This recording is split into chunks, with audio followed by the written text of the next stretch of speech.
Myself, Umesh Unikrishnan. I am the director of Theistic Business Consultant.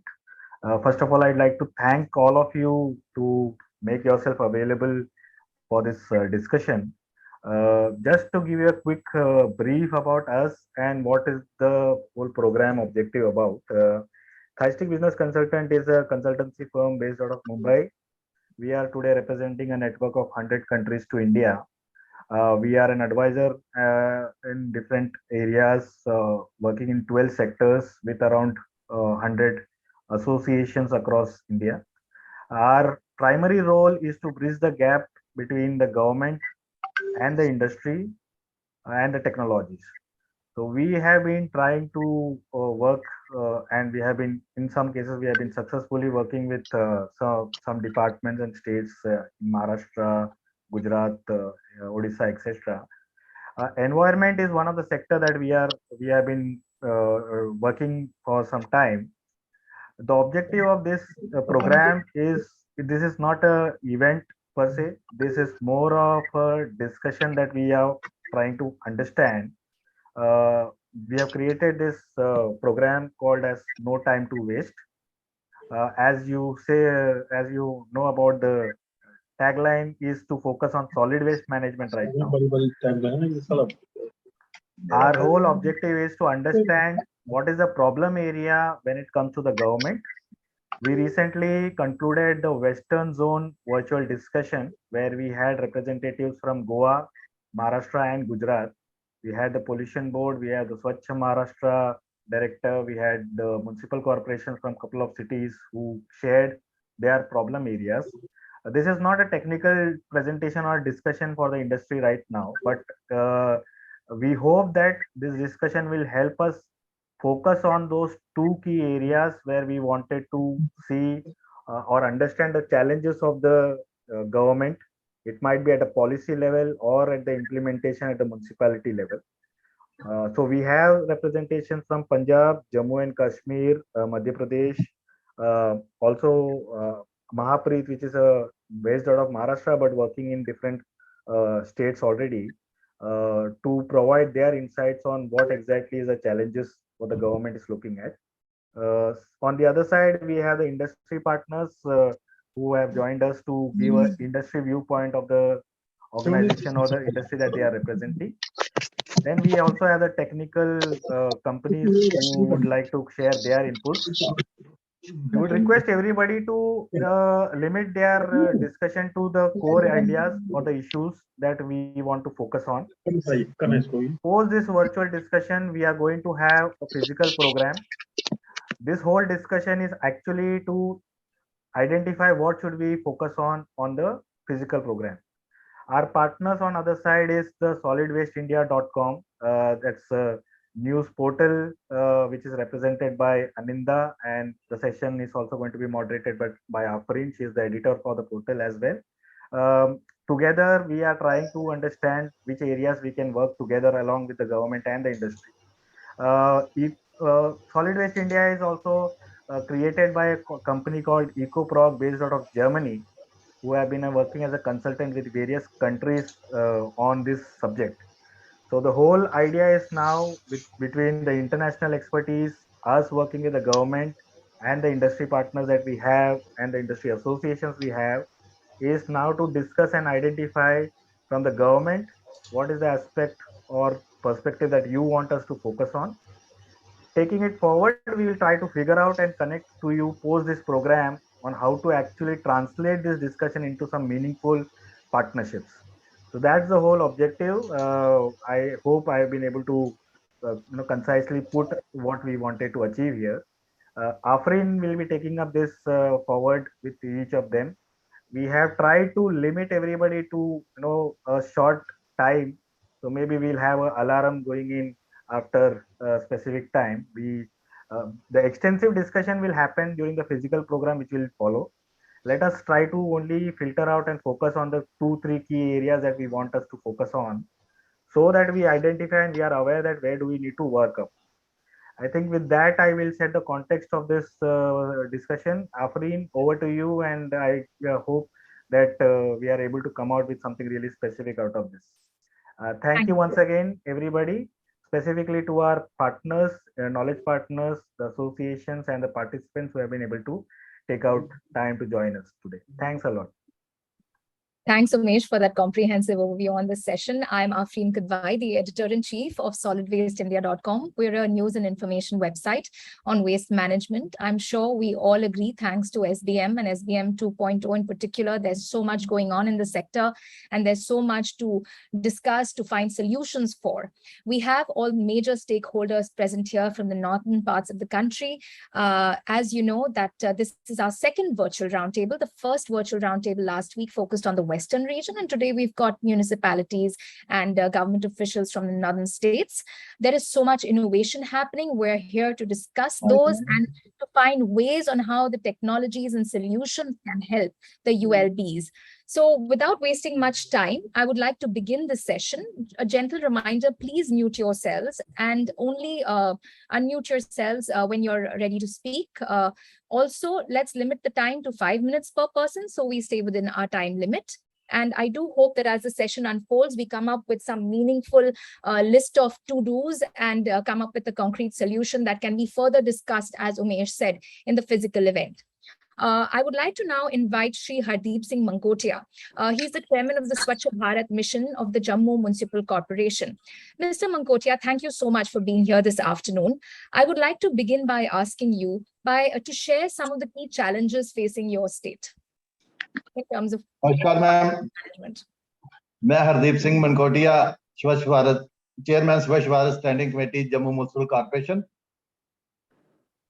सबसे पहले मैं आप सबका तहे दिल से शुक्रगुजार हूं कि खासकर उमेश जी का और अफरीन जी का कि जिन्होंने ये इनिशिएटिव लिया है कि सॉलिड वेस्ट मैनेजमेंट पे जो ये कॉन्फ्रेंस का हमें हिस्सा बनाया, और हमें अपनी म्युनिसिपल कॉर्पोरेशन के लिए आपके द्वारा, आपके प्लेटफॉर्म के द्वारा हमें बहुत कुछ सीखने को मिलेगा और नए नए आइडियाज मिलेंगे। तो मैं एक बार फिर आपका तहे दिल से शुक्रगुजार हूं। मैम, सबसे पहले ये जम्मू म्युनिसिपल कॉर्पोरेशन जो है हमारी 75 वार्ड में बटी हुई है, और इनको हमने 3 जोन में डिवाइड किया हुआ है, 1, 2 और 3। तो इस ढंग से ही हम इनके डोर टू डोर कलेक्शन कर रहे हैं, जो ड्राई वेस्ट और वेट वेस्ट। तो इसमें जम्मू म्युनिसिपल कॉर्पोरेशन ने तकरीबन 200 प्लस ऑटोज एंगेज किए हुए हैं, तो जो डेली रूटीन बेस में डोर टू डोर कलेक्शन करते हैं। और हमारे जो तकरीबन 8 ट्रांसफर स्टेशन जो बने हुए हैं, तो जो भी हमारे जो कलेक्शन करके जाते हैं डोर टू डोर, और वो ट्रांसफर स्टेशन को इस ढंग से डिवाइड किया कि 75 वार्ड के जितने भी ऑटोज होते हैं वहाँ कंपैक्टर वगैरह का इंतजाम है। कंपैक्टर में वो हमारे ऑटोज अनलोड करते हैं, अपना जो वेस्ट वगैरह कलेक्ट करके आते हैं, और जो उसके बाद जो लैंडफिल पे जाना था तो वहां से कंपैक्टर से उठा के वहां चले जाते हैं। तो इस ढंग से जम्मू म्युनिसिपल कॉर्पोरेशन अपने लेवल पे ही काम कर रही है।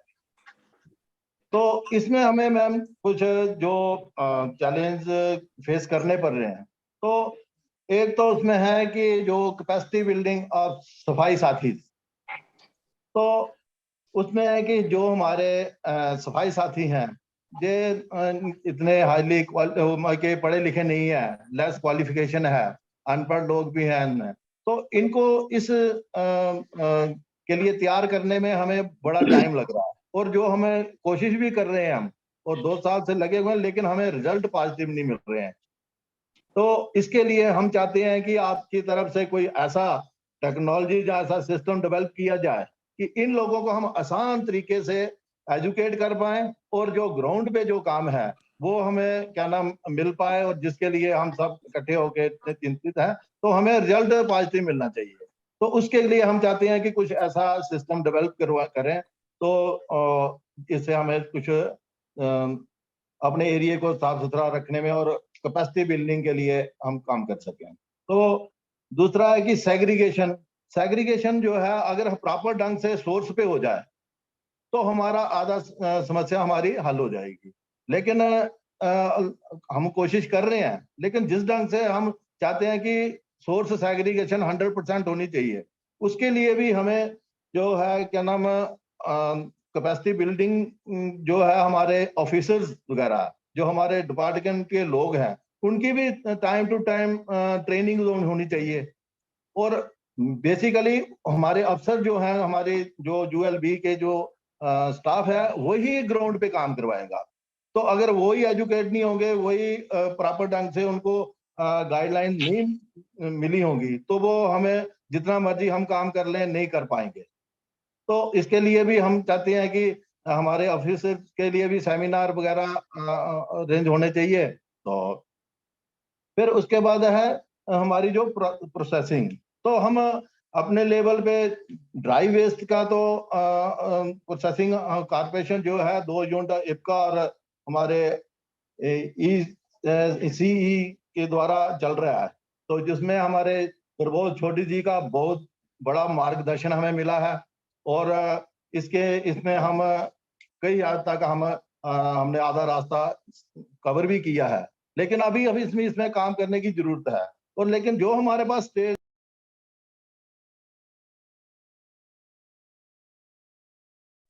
होटल्स आते हैं, तो सिर्फ हमें ड्राई वेस्ट पे ही क्या नाम है सारे फोकस रहता है। वेट वेस्ट का कोई उस पे कोई नहीं होता। तो हम चाहते हैं जो भी स्टेक ड्राई के साथ वेट का भी हमें उसका कुछ हल दें, और उसको मैनेज करने कैसे करना है उसके बारे में भी कुछ ना कोई प्रोग्राम लेके आए। तो इससे सही मायने में जो हमें सॉलिड वेस्ट मैनेजमेंट को ठीक ढंग से हर एक एरिया पूरे हमने हिंदुस्तान को अगर स्वच्छ बनाना है, तो इसके लिए हमें बहुत ज्यादा ग्राउंड पे काम करने की जरूरत है। एक तो हम जब भी बात करते हैं, जितना भी गन जो मैक्सिमम जो होता है वो एमएलपी का है। एमएलपी को कोई हाथ नहीं लगाता, ठीक है।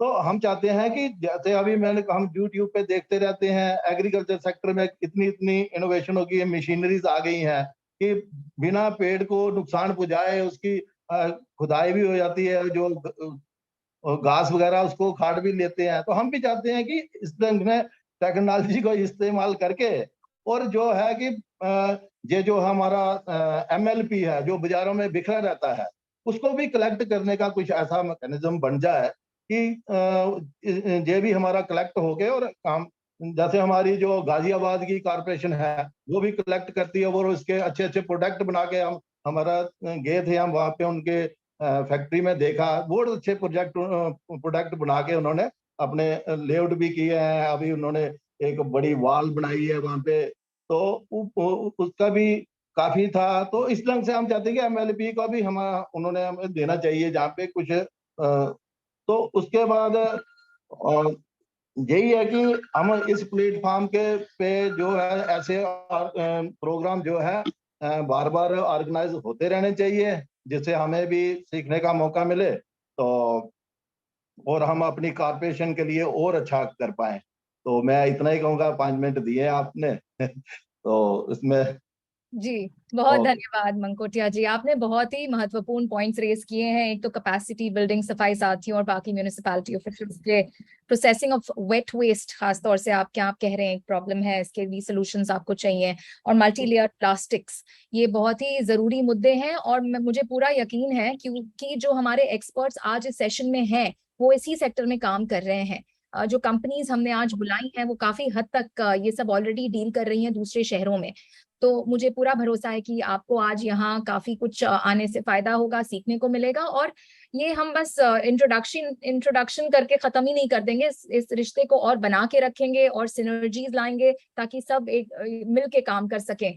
और जम्मू में इतना कुछ हो रहा है, मैं रिपोर्ट करती हूँ और देख रही हूँ कि जम्मू बहुत कोशिश कर रहा है और नए नए तरीके ढूंढ रहा है, लोगों को लाने की कोशिश कर रहा है वेस्ट मैनेजमेंट में। तो पूरी कामयाबी आपको मिले। इसके बारे में और बताने के लिए जम्मू से हमारे साथ हैं Shri Kulbhushan Khajuria ji, joint commissioner health and sanitation Jammu municipal corporation. Khajuria ji, आप अगर अनम्यूट कर सकें। और जैसे आपने सुना मंकोटिया जी ने बहुत जरूरी पॉइंट्स रेस किए हैं, आप उसके आगे और कुछ जोड़ना चाहेंगे वेस्ट प्रोसेसिंग को खास तौर से लेके, क्योंकि बहुत सी कंपनीज आज हमारे यहाँ जो है वो वेस्ट प्रोसेसिंग सोल्यूशंस देती हैं। तो उसके बारे में आप कुछ और बताना चाहेंगे या क्या शेयर करना चाहेंगे कि टेक्नोलॉजी कैसे आपका काम और आसान कर सकती है? Good afternoon madam. Good afternoon sir.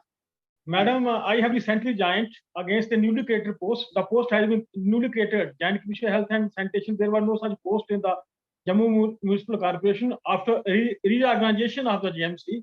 My post has been recently created. I am the first occupant of this chair. Wonderful. That shows the commitment of the government to deal with yes, exactly. This shows the commitment of the government. Exactly. So I will share my 2 months experience on this post. Madam, first of all, I think I have visited almost all the wards of the Jammu Municipal Corporation. What I have seen, first challenge, what I feel today is that I am not getting as much support from the citizens as we expect. As a good citizen उस किस्म की cooperation, citizens का उस किस्म का वो seriousness मैंने अभी तक नहीं देखी शहरदारों में. जब तक हमें शहरदार citizens जो हैं जम्मुआइट्स वो अपनी सीरियसनेस नहीं दिखाएंगे सेग्रीगेशन में, सेग्रीगेशन तो उनको खुद ही करना पड़ेगा. सॉलिड वेस्ट का भी, ड्राई वेस्ट का भी, इवन ई वेस्ट का कंसेप्ट ही नहीं है इधर अभी. मैंने अभी ई वेस्ट पे वर्कशॉप अटेंड की है स्टेट पोल्यूशन कंट्रोल बोर्ड में. ई वेस्ट का जहाँ कंसेप्ट नहीं है, हालांकि वो बड़े हार्मफुल इफेक्ट्स हैं ई वेस्ट के, बैटरीज वगैरह आती हैं. तो मैं कहता हूँ जब तक हमें शहरदारों की पब्लिक सपोर्ट, पब्लिक कोऑपरेशन नहीं मिलेगी तब तक हम कुछ नहीं कर पाएंगे ना. सिटी की कोऑपरेशन में that is the Paramount. First उनकी कोऑपरेशन चाहिए, ठीक है ना. तो इंटायर जो जम्मू म्युनिसिपल कॉर्पोरेशन है मैडम, इसके लिए हम अपनी अनथक प्रयास कर रहे हैं कि best services solid waste management को बेस्ट तरीके से हम मैनेज करें. और हम अपनी तरफ से पूरे जो इंटायर 75 वार्ड्स हैं, हमने adequate number of autos, we have pressed to do services. हमारे पास जो door to door collection daily basis पे हो रही है. तो इवन हमारी नाइट सर्विस भी in some of the wards we have started night service. तो नाइट सर्विस मैकेनिकल सिस्टम भी हमारा वो काम कर रहा है मशीनों वाला. तो दूसरा हमारे ट्रांसपोर्ट स्टेशन भी they are engaged in it, they are also working on this. तो हमें बड़ा अच्छा होपफुली. तो एक तो ये है सिटीज का. दूसरा मैं कहना चाहता हूँ जो हमारे सैनिटेशन वर्कर्स हैं, हमारा जो आईसी टीम है वो अवेयरनेस भी कर रही है, लोगों में अवेयरनेस कर रही है, घर घर जाकर के जगह जगह अवेयरनेस करी, लोगों में काफी जागरूकता लाई उन्होंने. मैंने इनको थोड़ा सा और ही फील्ड में भेजा आईसी टीम को, they are on the job. लोगों में सिटी में बस स्टैंड पे, रेलवे स्टेशन पे, जगह जगह जाकर के वो अवेयरनेस कर रहे हैं. काफी चेंजेस आई हैं अभी. और दूसरा मैं ये कहूँगा जो हमारे सफाई साथीज है ना, इनका ट्रेनिंग पार्ट जो है दैट्स आल्सो वेरी इंपॉर्टेंट. इनको उस किस्म का ट्रेनिंग, इनका कोई मतलब वो उनको एजुकेशन उस किस्म की proper with the help of new technology, new innovative ideas निकालें आप, इनको प्रॉपर्ली हम एजुकेट कर पाए सो दैट वो बेस्ट तरीके से, अच्छे तरीके से विद साइंटिफिक मेथड से वो वेस्ट को मैनेज, बेस्ट तरीके से वो मैनेजमेंट ऑन ग्राउंड कर पाए. तो एक तो ये. दूसरा ये है प्रोसेसिंग का. हमारे पास इस वक्त ड्राई वेस्ट का प्रोसेसिंग हो रहा है, तो अभी वेट का हमारे पास है ही नहीं है. तो बेस्ट तो इसका प्रोसेसिंग का भी ड्राई और वेट वो that should be also taken care of. That should be also be the area of our focus. और इसके बाद मैं थोड़ा ये भी देख रहा हूँ जो हमारा ई वेस्ट है, ई वेस्ट का भी सेग्रीगेशन एट सोर्स होना चाहिए. ड्राई का है, वेस्ट का, ई वेस्ट भी बड़ा हार्मफुल है. अभी बहुत सारे कंट्रीज में ये कंसेप्ट शुरू हो गया, तो we should also introduce in India e waste का भी कंसेप्ट शुरू होना चाहिए. तो हम as a joint commissioner Murkotia साहब की under kind leadership we are working very hard so that हम बेस्ट रिजल्ट्स हम अपनी तरफ से कोई कसर नहीं छोड़ेंगे. बेस्ट हम सॉलिड वेस्ट मैनेजमेंट बेस्ट करके देंगे. हमारी तरफ से पूरे अंत तक प्रयास होंगे. By this words I am highly thankful to you. और मैं रिक्वेस्ट करना चाहूंगा अगेन आप दोबारा ऐसे वर्कशॉप, ऐसे इंटरेक्शन प्रोग्राम और ज्यादा से ज्यादा बीच बीच में ऑर्गेनाइज करें तो ज्यादा अच्छा रहेगा. हम भी आपसे सीखेंगे, इंटरेक्शन है, शेयरिंग बेसिस पे हम भी आपसे सीखेंगे. Thank you madam, so nice sir. Thank you, sir. Thank you so much. I think we all have a lot to learn from each other. इसीलिए हम लोग इस तरह के सेशंस ऑर्गेनाइज कर रहे हैं और फिर कुछ अंतिम नतीजा अच्छा ही निकले जब सिनर्जीज बने, कंपनीज एक दूसरे को बताएं कि वो क्या कर रहे हैं, यूएलबीज बताएं एक दूसरे को क्या कर रहे हैं. इसी तरीके से ये प्रॉब्लम बेस्ड की सॉल्व होगी. आई थिंक जम्मू से हमारे पास एक और स्पीकर है, नीरज उपाध्याय जी, कंसल्टेंट हैं जम्मू म्यूनिसिपल कॉर्पोरेशन के, और वो हमें एक प्रैक्टिकल पर्सपेक्टिव देने जा रहे हैं. Mister Upadhyay, if you can please unmute yourself. Yes, he is also here, madam. Okay. I believe he is also going to be participating in this session.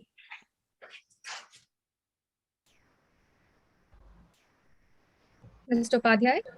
Yes, he will be participating. Hi, good afternoon, ma'am. Afrin, how are you? I'm great. Thank you. Basically, all aspects has been covered by our two leaders. So, जो Jammu municipal corporation के बारे में है, briefly दो chairperson ने इसको कर दिया. नाउ अब मैं थोड़ा सा जो मेरे इसमें कंसर्न है वेस्ट मैनेजमेंट से related entire the Jammu and Kashmir, उसके बारे में मैं थोड़ा सा जो है इनपुट देना चाहता हूं, जिससे कि कुछ जो है हमारे जो स्टेक होल्डर्स आज ज्वाइन किए हैं वो कुछ सॉल्यूशंस दे पाए. बेसिकली जो जेएंडके का जो वेस्ट मैनेजमेंट है, जेएंडके का जो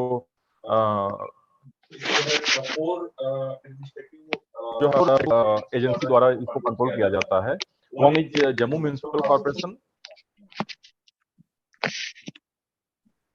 आई थिंक अगर कचौड़िया जी, मनकोटिया जी, आप लोग म्यूट कर सके अपने आप को, ताकि उपाध्याय जी की आवाज एको ना करे. उपाध्याय जी आप अनम्यूट करिए, और मनकोटिया जी अगर आप म्यूट कर सकें, ताकि दोनों आवाजें क्लैश ना हो. अब उपाध्याय जी आप अनम्यूट कर लीजिए जी. या थैंक यू. तो बेसिकली जो फोर्स एडमिनिस्ट्रेटिव बॉडी द्वारा जो है इसको कंट्रोल किया जाता है, one is JMC, Jammu municipal corporation. दूसरी जो मेजर स्टेक होल्डर है that is Srinagar municipal corporation, director urban local body Jammu and director urban local body Srinagar Kashmir.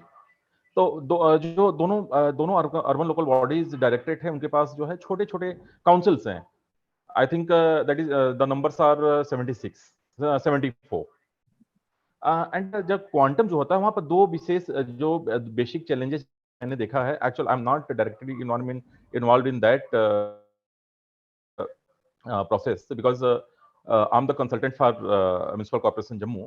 But जो मैं वहाँ की जो प्रॉब्लम्स को रीड किया हूँ वहाँ पर दो है. एक्चुअली छोटी यूएलबी में जो वेस्ट जनरेशन है, जो quantum of waste generation is very minimum.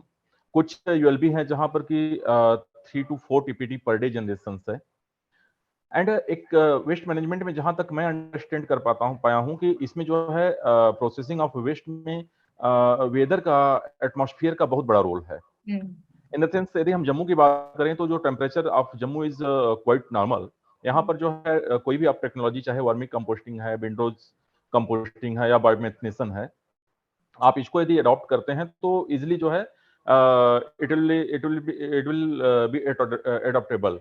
But यदि मैं कश्मीर रीजन की बात करूं मैम, तो वहां पर कुछ ऐसे भी एरिया हैं जहां के तो क्वांटम ऑफ वेस्ट, वहां टेरिन, एक तो टेरिन प्रॉब्लम है, दूसरा क्वांटम ऑफ वेस्ट बहुत ही है. एंड थर्ड वन जो टेम्परेचर वहां है, टेम्परेचर कुछ एरिया में जो है माइनस तक जाता है, जहां स्नोफॉल भी होती है 3 to 4 months. तो आई बिलीव कि जो हमारे आज जो इस कॉन्फ्रेंस में जो टेक्निकल एक्सपर्ट्स हैं, कुछ ऐसे इनोवेटिव आइडिया दें जिससे कि जो प्रोसेसिंग ऑफ वेस्ट जो है उन जो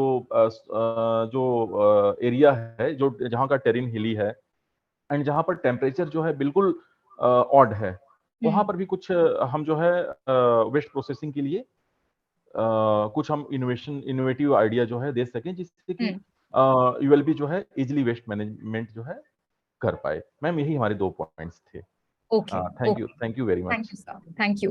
So very pointed points made by Mr. Upadhyay and other speakers from Jammu about the processing of wet waste. I am sure there will be people on this session, experts here on the session, who will be able to shed light on this. Thank you so much, sir. Let's move on to our next speaker from Punjab now, Shri Rakesh Nayyar. He's a senior environmental engineer at the Punjab Pollution Control Board.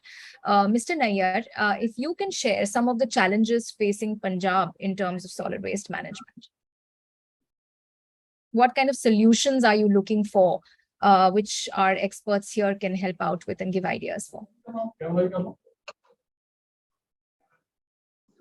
Yeah, thank you and good afternoon, everybody. Good afternoon, sir. Please go ahead. अभी जो हमारे को panel बात कर रहे थे जम्मू से, एक तो उनका पॉइंट था भी वेट की जो है उनके पास कुछ नहीं है, तो उसके लिए वो चाह रहे थे भी कुछ ना कुछ हो. एंड सेकंड उन्होंने एक पॉइंट उठाया था एमएलपी के बारे में.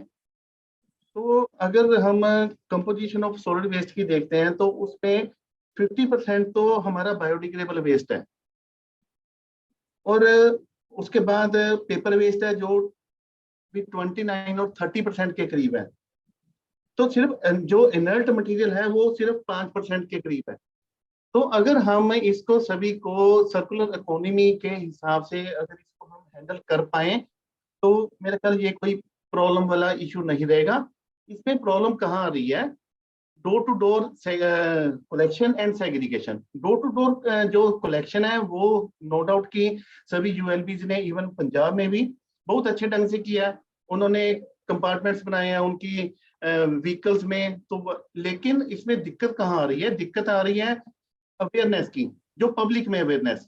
पब्लिक ने अपने वो उसको सेग्रीगेट कर ही नहीं रही। पब्लिक उसको पकड़ा रही है और वो पकड़ रहा है, उसकी बेचारे की मजबूरी है, वो पकड़ के उसको अपने व्हीकल में सेग्रीगेट कर रहा है। तो इसमें अगर हम गवर्नमेंट लेवल पे कोई ऐसी पॉलिसी बनाए, everybody is to segregate itself at source and shall be some handing over only segregated waste। और अगर वो सेग्रीगेटेड वेस्ट नहीं कर रहा तो उसको कैसे भी हम सीसीटीवी कैमरे से या उसको कैप्चर करें वो कौन सा कर रहा है, एंड उसकी जैसे टिकट कट जाती है चालान, वैसा उसका चालान चाहे 10 रुपए का हो 50 रुपए का हो, ताकि उसको महसूस हो। नेक्स्ट डे वो उसको करेगा, सेग्रीगेशन करके देगा तभी चलेगा। तो एक ये छोटा सा पॉइंट है जो एक इसका सोल्यूशन हो सकता है। तो उसके बाद जैसे एमएलपी का इन्होंने बताया था, एमएलपी में हमारे पंजाब में हमने एक इनिशिएटिव लिया था। एमएलपी कोई नहीं उठा रहा। हमने रैक पिकर से बात की, हम रैक पिकर को लेके आए, अपने ऑफिस में लेके आए, उनसे बात की, तो उन्होंने बोला भी हमको इसकी कमर्शियल वैल्यू इसकी उतनी नहीं मिलती जो दूसरे वेस्ट की मिल जाती है। तो हमने एक सोसाइटी बनाई, Punjab plastic waste management society. तो उसमें हमने पोल्यूशन कंट्रोल बोर्ड ने इटसेल्फ उसमें कुछ सीड मनी डाली, एंड जितने भी ब्रांड ओनर्स हैं जो पंजाब में काम कर रहे हैं उनको हम इस सोसाइटी में लेके आए। तो अभी वो सोसाइटी चल रही है। तो उसमें जो पोल्यूशन कंट्रोल बोर्ड है वो एक ऑफिशिएटिंग मेंबर है, लेकिन बाकी इंडस्ट्री एंड जो ब्रांड ओनर्स हैं वो सोसाइटी चला रहे हैं। तो उन्होंने जितना जितना उनको टारगेट दिया, जस्ट पहले उन्होंने एक शहर में शुरू किया, जैसे पटियाला में शुरू किया, लेकिन आज की डेट में वो 7 शहरों में, पंजाब के 7 शहरों में उसको कलेक्ट कर रहे हैं एंड उसको रिसाइकलर को भेज रहे हैं। एक हमारी यहाँ पर एजेंसी है इप्का, जो कि नोएडा बेस्ड है। नोएडा में उसने इसका एक रिसाइकलिंग प्लांट भी लगाया हुआ है, और उसके वो बन रहे हैं जैसे गार्डन डेस्क बन रहे हैं। तो उसका एक जैसे बोर्ड है, अपना पीवीसी बोर्ड होता है या अदरवाइज दूसरा बोर्ड होता है, जैसे वुडन बोर्ड की रिप्लेसमेंट भी उन्होंने बना दी है। तो उसका फर्नीचर भी बन रहा है, ऐसे बन रहा है। तो अगर हम इन चीजों को थोड़ा सा बढ़ावा देंगे तो मेरा ख्याल इसकी प्रॉब्लम नहीं आएगी। एमएलपी का काफी हमारे पंजाब में उसका एमएलपी कलेक्शन का काफी अच्छा काम हुआ है, क्योंकि 2016 से जो पहले के रूल थे उसमें सिर्फ एमएलपी पे ही ईपीआर थी, लेकिन अब तो ईपीआर सभी पे हो गया। अब तो कैटेगरी वाइज होगी, रीजन है, फ्लेक्सिबल है, एटसेट्रा एटसेट्रा। तो अगर ऐसी हम सोसाइटी बना के काम कर सकते हैं तो इस पे भी हम जा सकते हैं। तो एक अदरवाइज जो सेकंड इन्होंने अभी एक बात उठाई थी ई वेस्ट की। ई वेस्ट में क्या कर सकते हैं? ई वेस्ट में नो डाउट कि अभी इतनी लोगों में जागृति नहीं है, तो उसमें हम कर सकते हैं। हमने पंजाब में शुरू किया है। एक तो हमने इन हाउस कंप्लायंसेस की हैं। सबसे पहले हमने पंजाब पोल्यूशन कंट्रोल बोर्ड के जितने भी हमारे ऑफिस हैं वहां पर अगर हैजार्डस वेस्ट है, बायोमेडिकल वेस्ट है या ई वेस्ट है, तो उसके लिए हमने कैसे उसको कलेक्ट करके अलग रखना है, कैसे करना है, वो हमने एक डेमोन्स्ट्रेशन की है।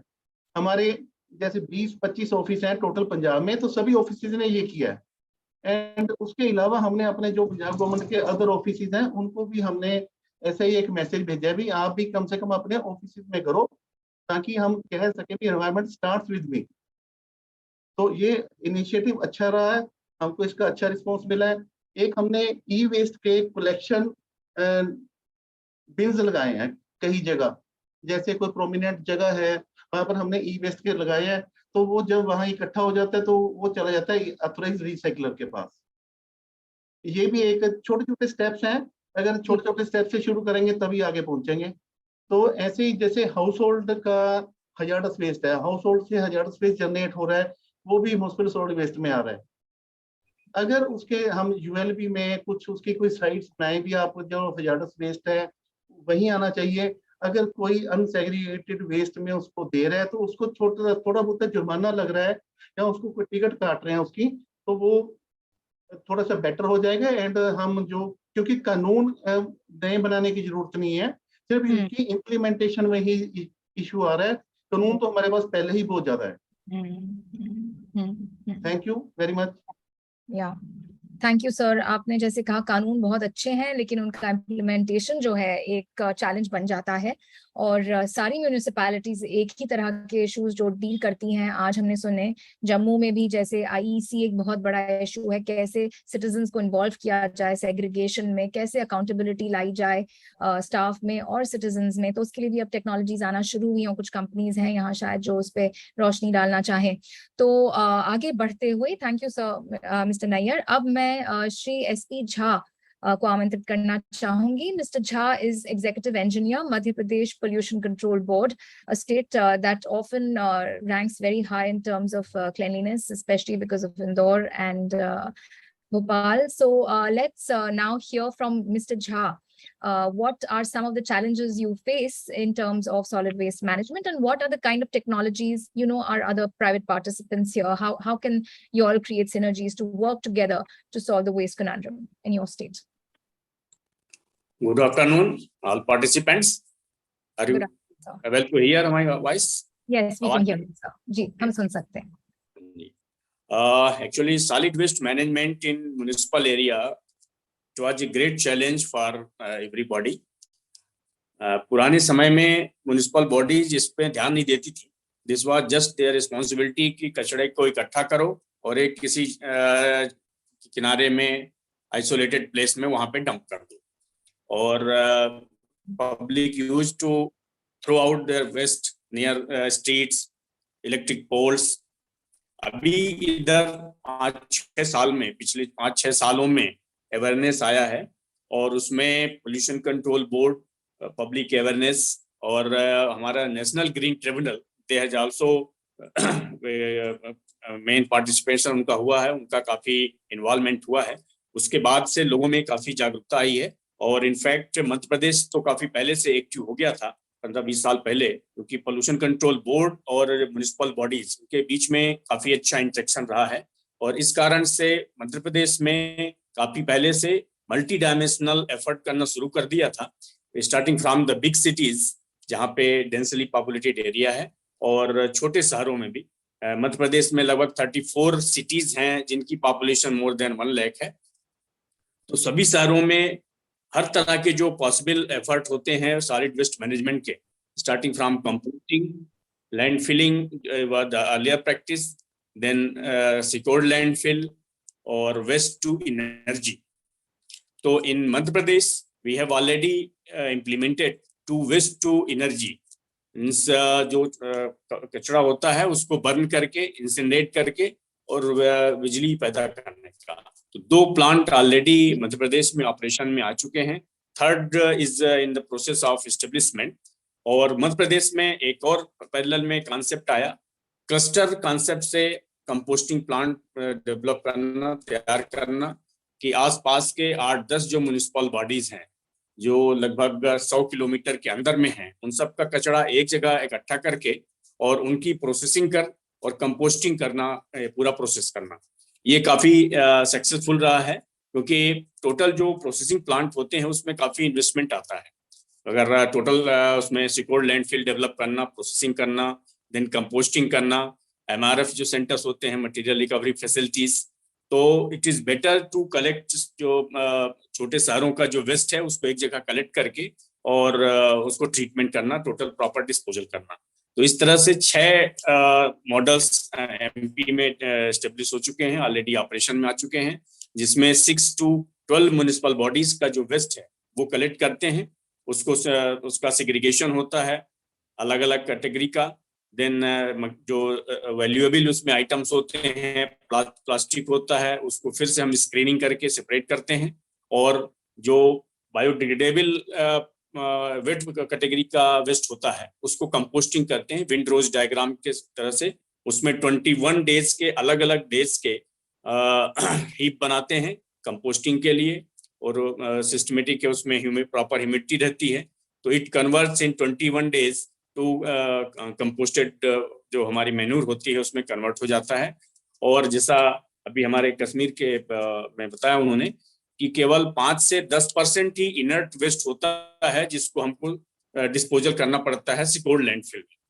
यदि हम प्रॉपर तरीके से पूरा सेग्रीगेशन करें, प्लास्टिक का है, हमारे जो वैल्यूएबल मटेरियल्स हैं उनको हम रिकवरी कर लें, देन हमारा जो कंपोस्टिंग पार्ट है उसको हम सेग्रीगेट कर लें, तो जो इनर्ट मटेरियल होता है इट हार्डली 5 to 7% पाया मिलता है, और जो हमको सिक्योर्ड लैंडफिल में डंप करना रहता है। चलिए, सिक्योर्ड लैंडफिल पूरी तरह से डेवलप करना ये भी एक इम्पोर्टेंट टास्क होता है to protect our ground water recharge. जो हमारा ग्राउंड वाटर है, ग्राउंड वाटर का पोल्यूशन ना हो, उसके लिए जो डंप हो वो सिक्योर्ड लैंडफिल होना चाहिए, उसमें इम्परवियस लेयर होनी चाहिए, सो दैट कि जो उसमें कुछ जब रेनिंग होती है, रेनी सीजन में जो पानी परकोलेट होकर अंदर जाता है तो वो न जाए, जिससे कि हमारा ग्राउंड वाटर पोल्यूट हो सके। इन सबको प्रिवेंट करने के लिए सिक्योर्ड लैंडफिल होने चाहिए, तो वो डेवलप करने के लिए उसके लिए एनवायरमेंटल क्लियरेंस की भी जरूरत पड़ती है, जो कंबाइन जो सिस्टमेटिक प्लांट होते हैं। तो इस तरह से अभी एमपी में 6 हमारे जो क्लस्टर बेस्ड डेवलप हो चुके हैं, 2 हमारे waste to energy plant develop हो चुके हैं। मेन प्रॉब्लम आ रही है, जैसा अभी चर्चा में आया, कि पब्लिक का अवेयरनेस भी नहीं हो पाया है कि वो अलग अलग तरह के वेस्ट को सेग्रीगेट करें, वेट को, ड्राई को, प्लास्टिक को। तो इसलिए जो म्युनिसिपल बॉडीज होती हैं, जो प्रोसेसिंग एजेंसीज होती हैं, उनको काफी प्रॉब्लम होती है उनको हैंडलिंग करने में। कितने भी रूल्स आ जा रहे हैं पर पब्लिक में अवेयरनेस अभी नहीं आया है। इसको अभी इंदौर में इम्प्लाई किया गया, उसको इम्प्लीमेंट किया गया है। इंदौर में अगर पब्लिक सेग्रीगेट करके नहीं देती है, देन म्युनिसिपल बॉडीज उसको कलेक्ट नहीं करती। यदि आप सेग्रीगेट करके अलग अलग तरीके नहीं देंगे तो म्युनिसिपल बॉडीज आपका कचरा नहीं उठाएगी, और अगर कचरा ज्यादा हो जाएगा then penalty will be imposed to public. तो वहां पे ये कॉन्सेप्ट आया है। हालांकि इसको लाने में कई साल लगे हैं, बट अभी जाके 2-3-4 सालों से वहां की जो पब्लिक है उनको ये मालूम हो गया है कि यदि हम कचरे को अलग अलग इकट्ठा नहीं करेंगे, सेग्रीगेट करके नहीं रखेंगे, तो ये हमको अपने घर में ही इकट्ठा करना पड़ेगा। म्युनिसिपल बॉडी जिसको अपने प्लांट, अपने मशीन में नहीं लेंगे, अपने व्हीकल में नहीं लेंगे, गाड़ी में नहीं लेंगे। तो ये एक मॉडल के रूप में अभी इंदौर हुआ है। कुछ और छोटे शहरों में इसी मॉडल में काम करना शुरू किया है। तो नो डाउट इसको समय लगता है, क्योंकि माइंडसेट जो पब्लिक का है वो चेंज करने में समय लगता है। उसमें जो एनजीओज हैं, जो सोशली एक्टिव पर्सन हैं, उनको आगे आना होगा। आप लोगों को भी इसमें काफी काम करना होगा कि मेन सेग्रीगेशन अगर प्रॉपर होने लगे। कुछ कंट्रीज में तो ये है कि 10 से 12 कैटेगरी के वेस्ट को सेपरेट सेग्रीगेट कर देते हैं एट सोर्स, तो हमारा हर चीज वैल्यूएबल आइटम हो जाता है। मेटल्स हैं, अलग अलग तरह के मेटल सेग्रीगेट हो जाते हैं, कागज हो जाता है, प्लास्टिक हो जाता है, देन आपका ग्लास, कांच जो है ग्लास, वो सेपरेट हो जाता है। तो इस तरह से हमको जो प्रोसेसिंग करने में काफी इजी हो जाता है, जो एजेंसी प्रोसेस करती है। और अभी जो सबसे बड़ी प्रॉब्लम आ रही है कि पैक्ड फूड की क्वांटिटी बढ़ने से ये प्लास्टिक या प्लास्टिक रिलेटेड जो पैकिंग वेस्ट है वो बढ़ता जा रहा है, और उसकी हैंडलिंग करना, उसको प्रोसेस करना, उसमें प्रॉब्लम्स आ रही हैं। तो इस तरह से इसमें अभी तो आप लोगों का जो एफर्ट धीरे आएगा, पब्लिक में जागरूकता आएगी, और निश्चित रूप से अभी तो एमपी में लगभग 90% जो वेस्ट है वो प्रोसेस होने लगा है, whether it is total processing और partial processing, but 90% of waste is being processed. जो हमारा सिक्योर्ड उसमें जा रहा है लैंड फिलिंग में, अभी लगभग 10% ही वेस्ट जा रहा है लैंड में, बाकी सभी टोटल कलेक्शन होने रहा है, ट्रांसपोर्टेशन होके उसका पार्शियल प्रोसेसिंग होने लगी है। तो और जो गवर्नमेंट है वो ऐसा उनका है कि with in 1 year they will achieve 100% processing of the waste. Okay. Great. Thank you so much for that summary, Mr. Jha. आपने बहुत important मुद्दे रेज किए हैं, कई मुद्दे जो UL बताता है, अवेयरनेस, और आई थिंक सोडी सर वो उस पर डाल सकेंगे कैसे हम लोगों में जागरूकता बनाएं, कैसे इन्वॉल्व करें youth, children, these are our target audiences. But moving forward in this discussion, thank you, Mr. Jha. We have now Shri Mahesh Sharma, Superintendent Engineer from Indore Municipal Corporation. अगर आप अपने आप को अनम्यूट कर सकें और हमें बता सकें इंदौर बार-बार अवार्ड जीतता है और बहुत बढ़िया काम कर रहा है, शाइनिंग एग्जाम्पल है वेस्ट मैनेजमेंट का सबके लिए, लेकिन कुछ तो चैलेंजेस होंगे अभी भी जो आपको लगता है करने की जरूरत है, उसके बारे में अगर आप हमें बता सकें। गुड आफ्टरनून सभी को, नमस्कार। मेरी आवाज सुनाई दे रही है आप लोगों को? जी, हम मेरी आवाज सुनाई दे रही है? ओके जी। जो मेरी लास्ट जितने भी प्रवक्ता थे या जानकारी देने वाले लोग थे, उन्होंने काफी महत्वपूर्ण जानकारियां दी हैं। As you know, Indore is the cleanest city of India 6 times in a row. So this is the very big achievement for Indore and Indoreans.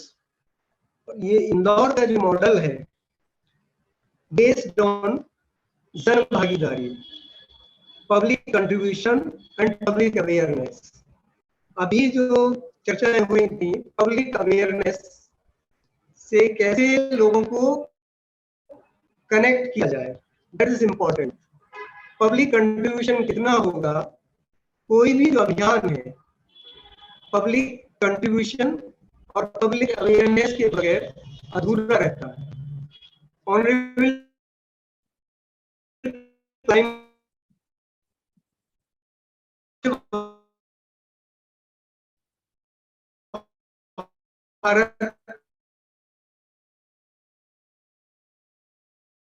I think there's some connection problem. Mission launch किया इस अभियान को, और इस अभियान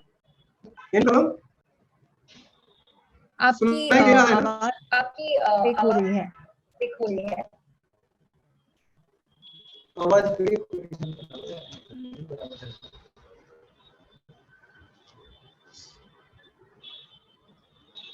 क्या आपको सुनाई दे रहा है?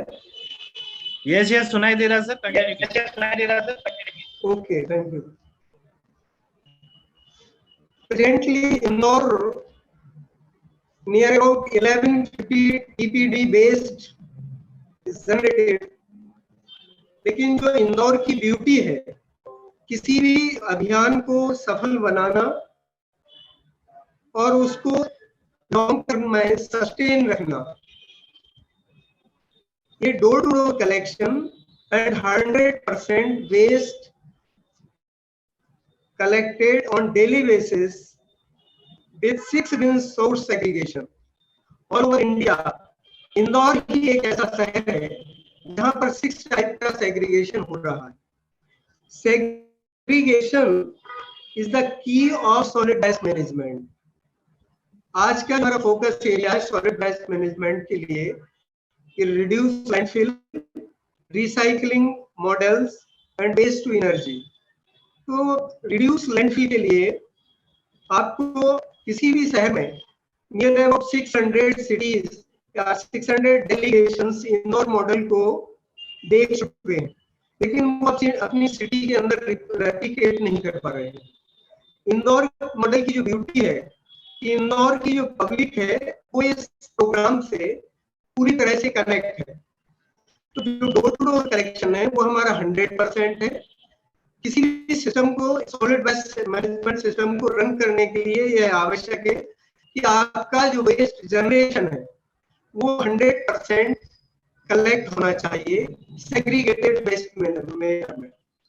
जब 100% कलेक्शन होगा आपका 100% ट्रांसपोर्टेशन भी होना चाहिए अप टू डिस्पोजल साइड।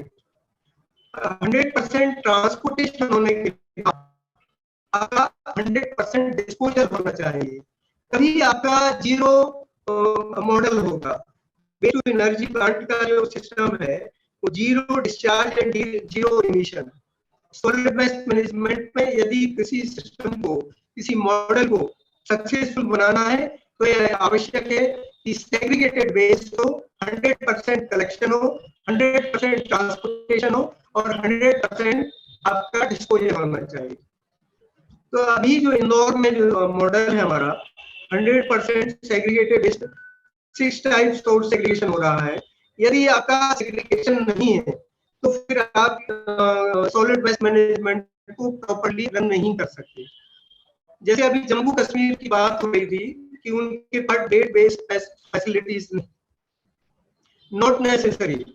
यदि आपने सेग्रीगेशन कर लिया तो किसी भी डिस्पोजल, आपका जो ड्राई वेस्ट है उसको आप रिसाइकलिंग कर सकेंगे, जो वेट वेस्ट है उससे आप कंपोस्टिंग कर सकेंगे। सिंपली कंपोस्ट पिट बना के भी आप जो है कंपोस्टिंग कर सकते हैं, लेकिन सेग्रीगेशन मस्ट।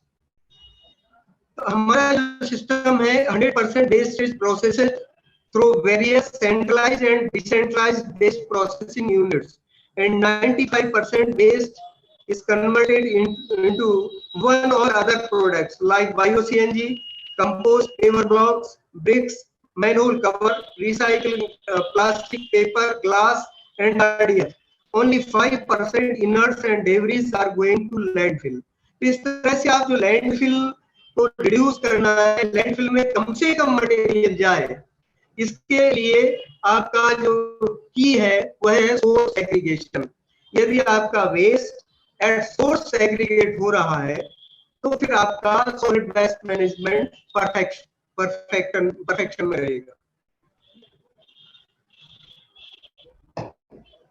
दूसरा जो आपका रिसाइकलिंग मॉडल्स है, तो इंदौर में हमारा इंदौर है established India's first automated MRF of 300 TPD पर शिफ्ट कैपेसिटी। मतलब एक शिफ्ट में जो हमारी 8 घंटे की शिफ्ट रहती है उसमें 300 ड्राई वेस्ट को सेग्रीगेट किया जाता है इन 13 fractions and all material like plastic, paper, white board, grey board, glass, metal, cloth, aluminum, recyclable in various recycling units to make recyclable products. Non-recyclable are converted into RDF and are used in cement and other industries as alternative. तो NEPRA company का इंदौर में जो plant है उसकी capacity है 300 ton metric ton per day per shift. तो हमारा जो जनरेशन है करीब 450 मेट्रिक टन ड्राई वेस्ट, जिसमें प्लास्टिक भी है ड्राई वेस्ट में और नॉन प्लास्टिक। उसको जो ऑटोमेटेड जो प्लांट है उसमें 13 फ्रैक्शंस, 13 तरह का सेग्रीगेशन किया जाता है। पेपर अलग करते हैं, लेदर अलग करते हैं, एल्यूमिनियम अलग, प्लास्टिक अलग, नॉन प्लास्टिक, रबर अलग। इस तरह से वो हर एक आइटम को अलग अलग सेग्रीगेट करते हैं और जो बड़े बड़े रिसाइकलर्स हैं उनसे उनका जो MOU है उनको रिसाइकलिंग के लिए भेजा जाता है। जो लास्ट में RDF बचता है जिसका कोई यूज नहीं हो सकता, उसको हम फ्यूल के रूप में सीमेंट फैक्ट्रीज जो नियर बाई धार, कटनी, सतना आदि में जो सीमेंट फैक्ट्रीज हैं मध्य प्रदेश में, वहां पर हम लोग RDF को भेजते हैं जो अल्टरनेटिव फ्यूल के काम में आता है। जो तीसरा आपका जो फोकस एरिया था वेस्ट टू एनर्जी, जैसा कि मैंने बताया कि आपका यदि सोर्स एग्रीगेशन प्रॉपर है, आपका ड्राई वेस्ट अलग है, वेट वेस्ट अलग है, आपका हैजार्डियस वेस्ट अलग है, सैनिटरी वेस्ट अलग है, ई वेस्ट अलग है। इंदौर में 6 टाइप का सेग्रीगेशन हो रहा है, जैसे कि अभी हमारे पूर्ववक्ता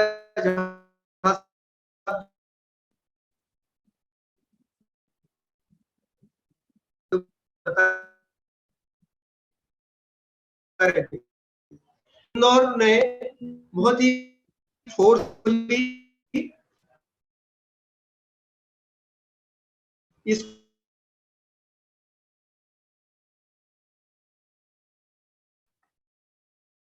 मिस्टर शर्मा, आपकी आवाज नहीं आ रही. आई थिंक नेटवर्क इश्यूज हो रहे हैं.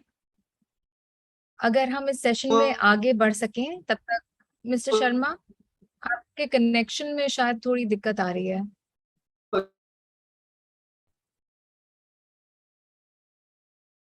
I think we can move on for now while Mr. Sharma just checks his network. And okay, sure. Thanks, Umesh. I would now like to invite Mr. Sodhi. Sharma ji, बहुत network में problem आ रही है. भारत क्यों नहीं? आवाज जी.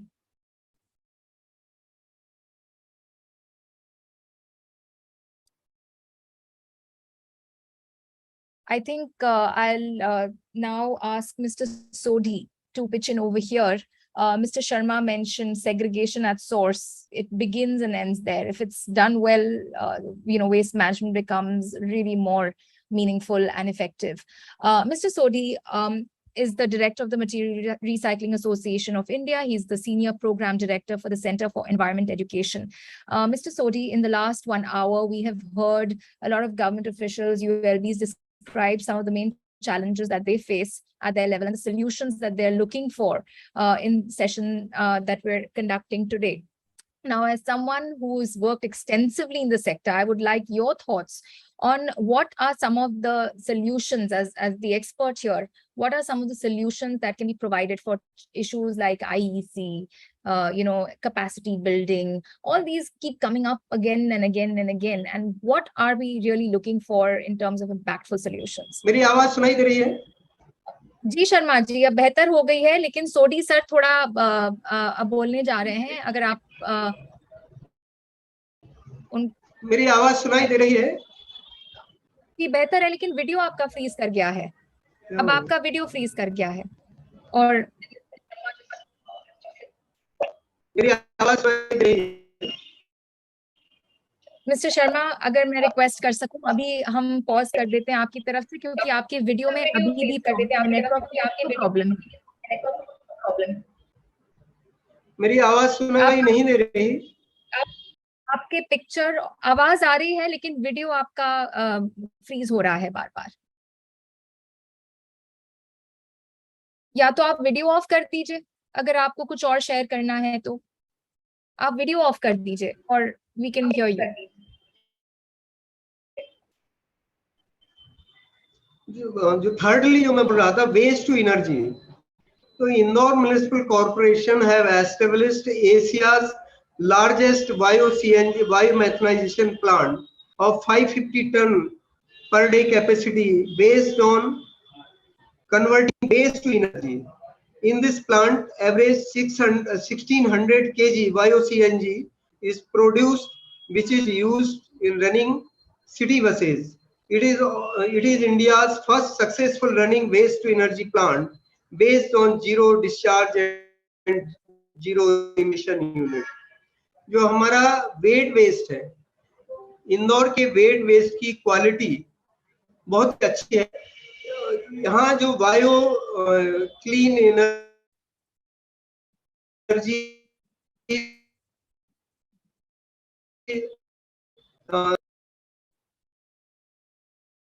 Mister Sharma, I am sorry, मुझे आपको यहीं रोकना पड़ेगा क्योंकि टाइम पूरा हो गया है और आपका कनेक्शन भी क्लियर नहीं है. आवाज आपकी बिल्कुल साफ नहीं आ रही sir.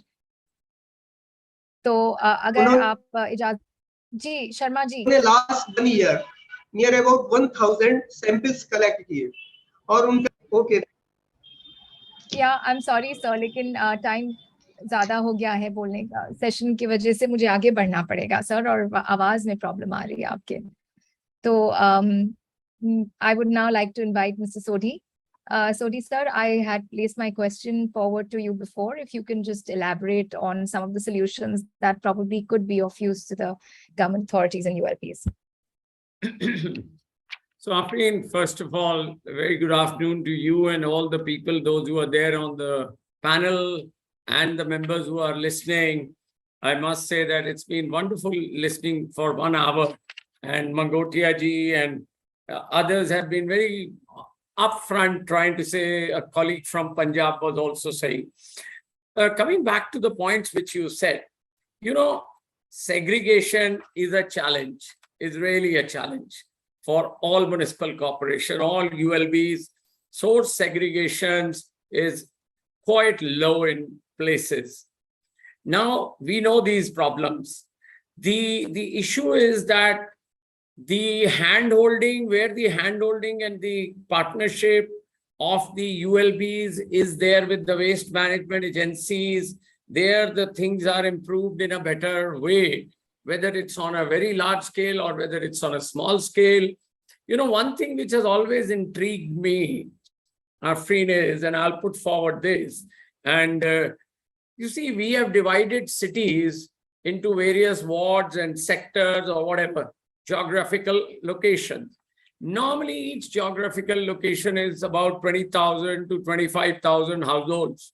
In smaller cities, it is even smaller than that. It's up to 5,000 households. In that geographical area, we provide all basic necessities for the people, those who are living there, whether it's schools or hospitals or markets. And there are numerous types of markets which cater to different needs and the diverse needs of the people, right from sanitary ware to cosmetics to food and other things. The only thing intrigues me, which I wanted to say, was if the waste is to be generated by them in smaller sectors or wards, then why do we have to collect the waste to one big facility and go there? You can have a facility like you have in Indore, and that's very good. But at the sectoral level, they have all created small MRFs, decentralized collection centers, which we call as decentralized waste collection centers or small MRFs. Why can't we provide these sort of people with little machinery in order to really enact? And that's what Indore has excelled into it. And they have given it to the small NGOs, they have given it to companies, they have allotted the particular wards to the various people. They have not given it to one concessionaire or one person. And that's something which is paying them dividends. Now, Mr. Sharma was talking about that we will not pick up the waste if it is not segregated. I think so. Waste disposal is becoming an issue, and there has to be some governing principles around it. Now I'll touch base to dump site management. You know, we are just picking up, dumping up there. Before the dumping goes, the entire plastic is picked up, and by the value chain, which is including small waste pickers, which we call Safai Sathis, and there is the whole connect to a unorganized sector of kabadiwalas or small aggregators or large aggregators, and they feed the mechanisms to the recyclers. Now, there has been very little investment which has gone into really build up these small aggregators who are linked with the waste pickers, who are really collecting your plastics into the whole domain. And all forms of plastics, and not only plastic, but all forms of dry waste. Now, they don't pick up the waste which is littered all over the place, which has low value. That is multi-layer and thin plastic bags made of LDP. Mind you, I have surveys, I don't want to name the cities. MLP and LDP bags, they make about 60% of the entire plastic in particular wards. If that be so, it's not a cheap plastic. It's a very good value. LDP is of good value, but its weight is so low. And the reason government took the decisions to raise it to 120 microns was to have its collection done, so that 120 micron bag will weigh around 10 grams to 20 grams at least. And then in a kilo, you will have some 50. So the collection takes place. I think so these sort of positive measures, there has been a lot of resentment. I've got many people asking me, Sodhi, you are propagating this, but it increases the inflow of plastic. But the inflow of plastic also increases the collection of the plastic, which is a big problem today. And if that be so, then why not do it? In dump sites, the biggest issue coming up is lack of systems on leachate, landfill gas collection, monitoring of the inert materials. You know, we are sending materials for recycling to cement co-processing plants. And what are the challenges being faced by these co-processing plants? You see, they are getting materials as RDF, which comes to them with a high moisture content. Now, when they dry it up, the calorific value obviously falls down because there is no calorific value in it. There is silt, there is sand, there is stones. We are just packing it up and sending it. And that's where the entire certification process under the EPR should not be that the waste managing agencies should pick up the material, send it to them, take the EPR credit, and then trade it off with the PIBOs. There has to be a system, a very good EPR policy. I must say that Government of India has really put in the efforts in making the EPR policy in 22 February or 22nd or 20th February when it was released first. There was a role played by the waste management agencies, and the PBOs were putting infrastructure and investments.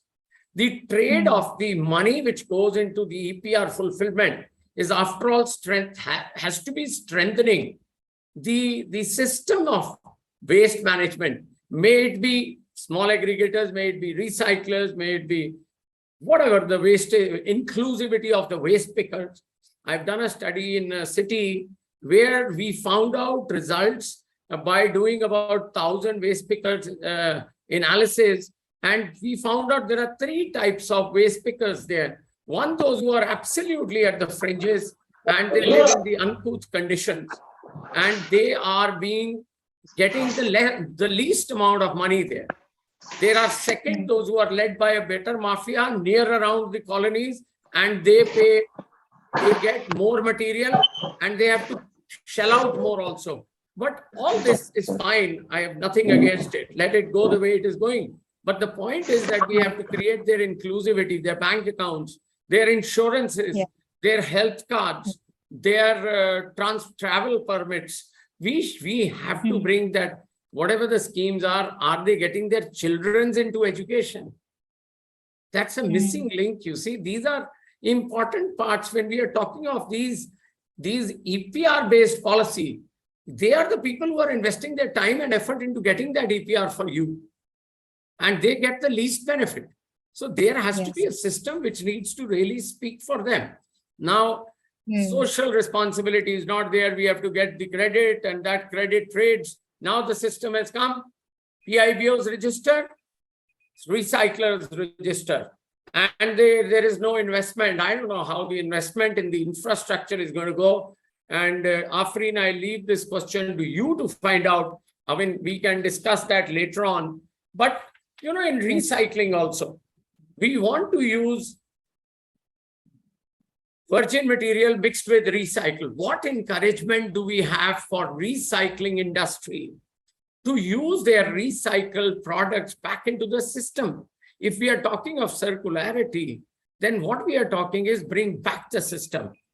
I was very, very charmed when the repairability law came into India, when they said those products which are use and throw are coming into the market. I don't want to name the products, it will be not fair, but there are products who change by the introduction of the number. I have introduced phone number 10, 12, 95, and there is the change between the use of the various gadgets. So every time I buy 95 and I go to 96, I have to change the gadgets and I have to throw them because they are no longer used for that because they don't fit into the system. There has to be a grand thought behind this. Repairability system, people have to make investment for collecting their scrap or whatever you say, which comes into the market. I'll take two or three more minutes if I have. Afreen? Actually, much quicker than that. So much less than that. Okay, I'll just make the point and leave it. Recycling industry, I was talking, since I'm talking on behalf of them, why should I become a member of MRAI if my voice is not heard at the level? And that's what MRAI is trying to do. They are trying to make a voice for the people, those who are members for themselves. There has to be a system. I was a part of the delegation which met the senior officials of MRAI, and they are trying to see that how we can have standards, labelings, and also lab testing of the materials between the mixing between recycled plastic and virgin material. So how much do I, and why cannot I have this phone on the cover? I get it labeled that there is 23% of recycled plastic which has been used in this phone, and it is contamination free. I will be very happy to buy. So will be you and many of the people, those who are on your panel, and they might want to buy this. You know, mouse, it should say we have to get into a labeling where we encourage that this much of recycling has gone into it. There are people who want to favor. We have to bring down circularity, of course, is there, but we have to bring down one issue, that is we are consuming much more than what. Absolutely. I think what you're talking about is a complete change in the way we think. It requires going back to the drawing board and at every level, you know, change the way we think and treat our waste. And electronic waste, like you also mentioned, one of the biggest problems, recycling issues, lots of challenges there. Mr. Sodhi, due to lack of time, I will have to proceed in the discussion. And thank you very much for your insightful comments. It's always a pleasure to learn from you and hear about your thoughts. I would now like to invite Sri Mihir Banerjee. He is the past president of the Indian Plastics Institute. Mr. Banerjee, a very pointed question to you. And once again, I'd like to remind all our speakers to stick to the time because we're overshooting already. Mr. Banerjee, every one of our speakers from the government side spoke about MLPs, which is a big issue.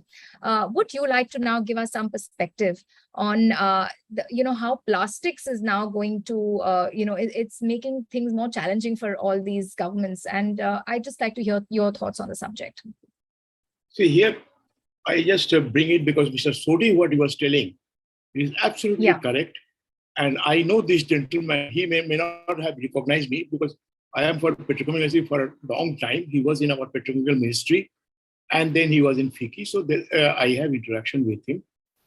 Now, EPR is an excellent thing, but gearing up of EPR, because it is based on European Union EPR.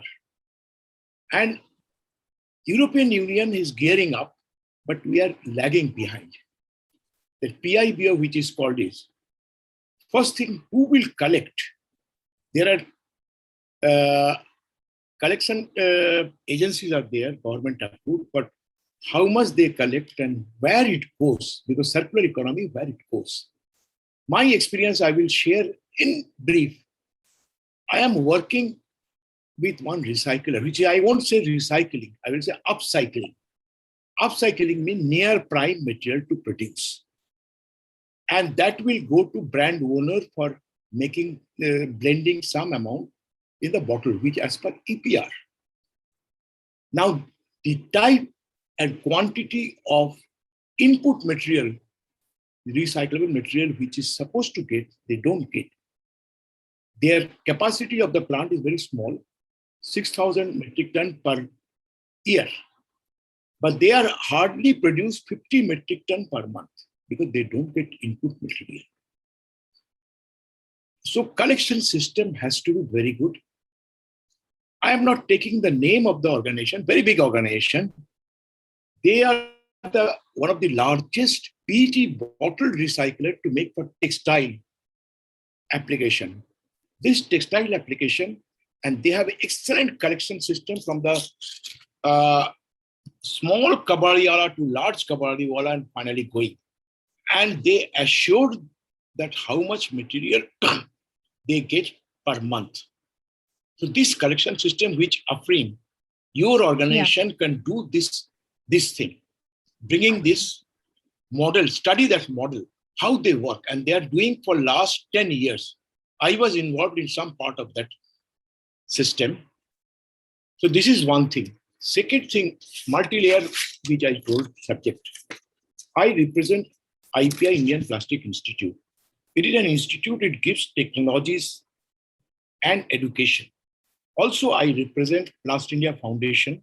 I am a committee member of Plast India exhibition, as well as I am the technical committee chairman where I represent Bureau of Indian Standard in environmental subjects and ISO Environmental Committee. And also I am attached with one organization called Plastic Packaging Research and Development Center. I am the coordinator and secretary general of that, where we are developing three things. One thing, that is multi-layer packaging. We don't work with other things, only multi-layer packaging, laminates. Biodegradability of these laminates, because laminates are used in small things like talk about candies and all those things. That cannot be collected. I am assured.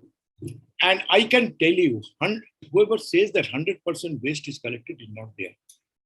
I have information that Sweden, the best waste collection takes place, and they can achieve up to 80%, not 100%.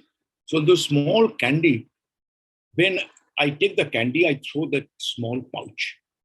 That should go for biodegradable, because multi-layer, where 5-6 different type of polymers are there, very difficult to biodegrade each one at the same time. Second thing which we are doing, upcycling, technology developing. That is we are doing. Third thing, that's what Mr. Sodhi told, that somebody writes in the pouch that I have added 30% of recycled material. How to say 30%? Because I am in a BI's committee, which we are laying down totally different recycling standard to match with EPR. Our small panel member is from a very international famous beverage manufacturers. His environment vice president is attending. He told that my mandate for international is that 20% recycled PET has to be added in the PET bottle.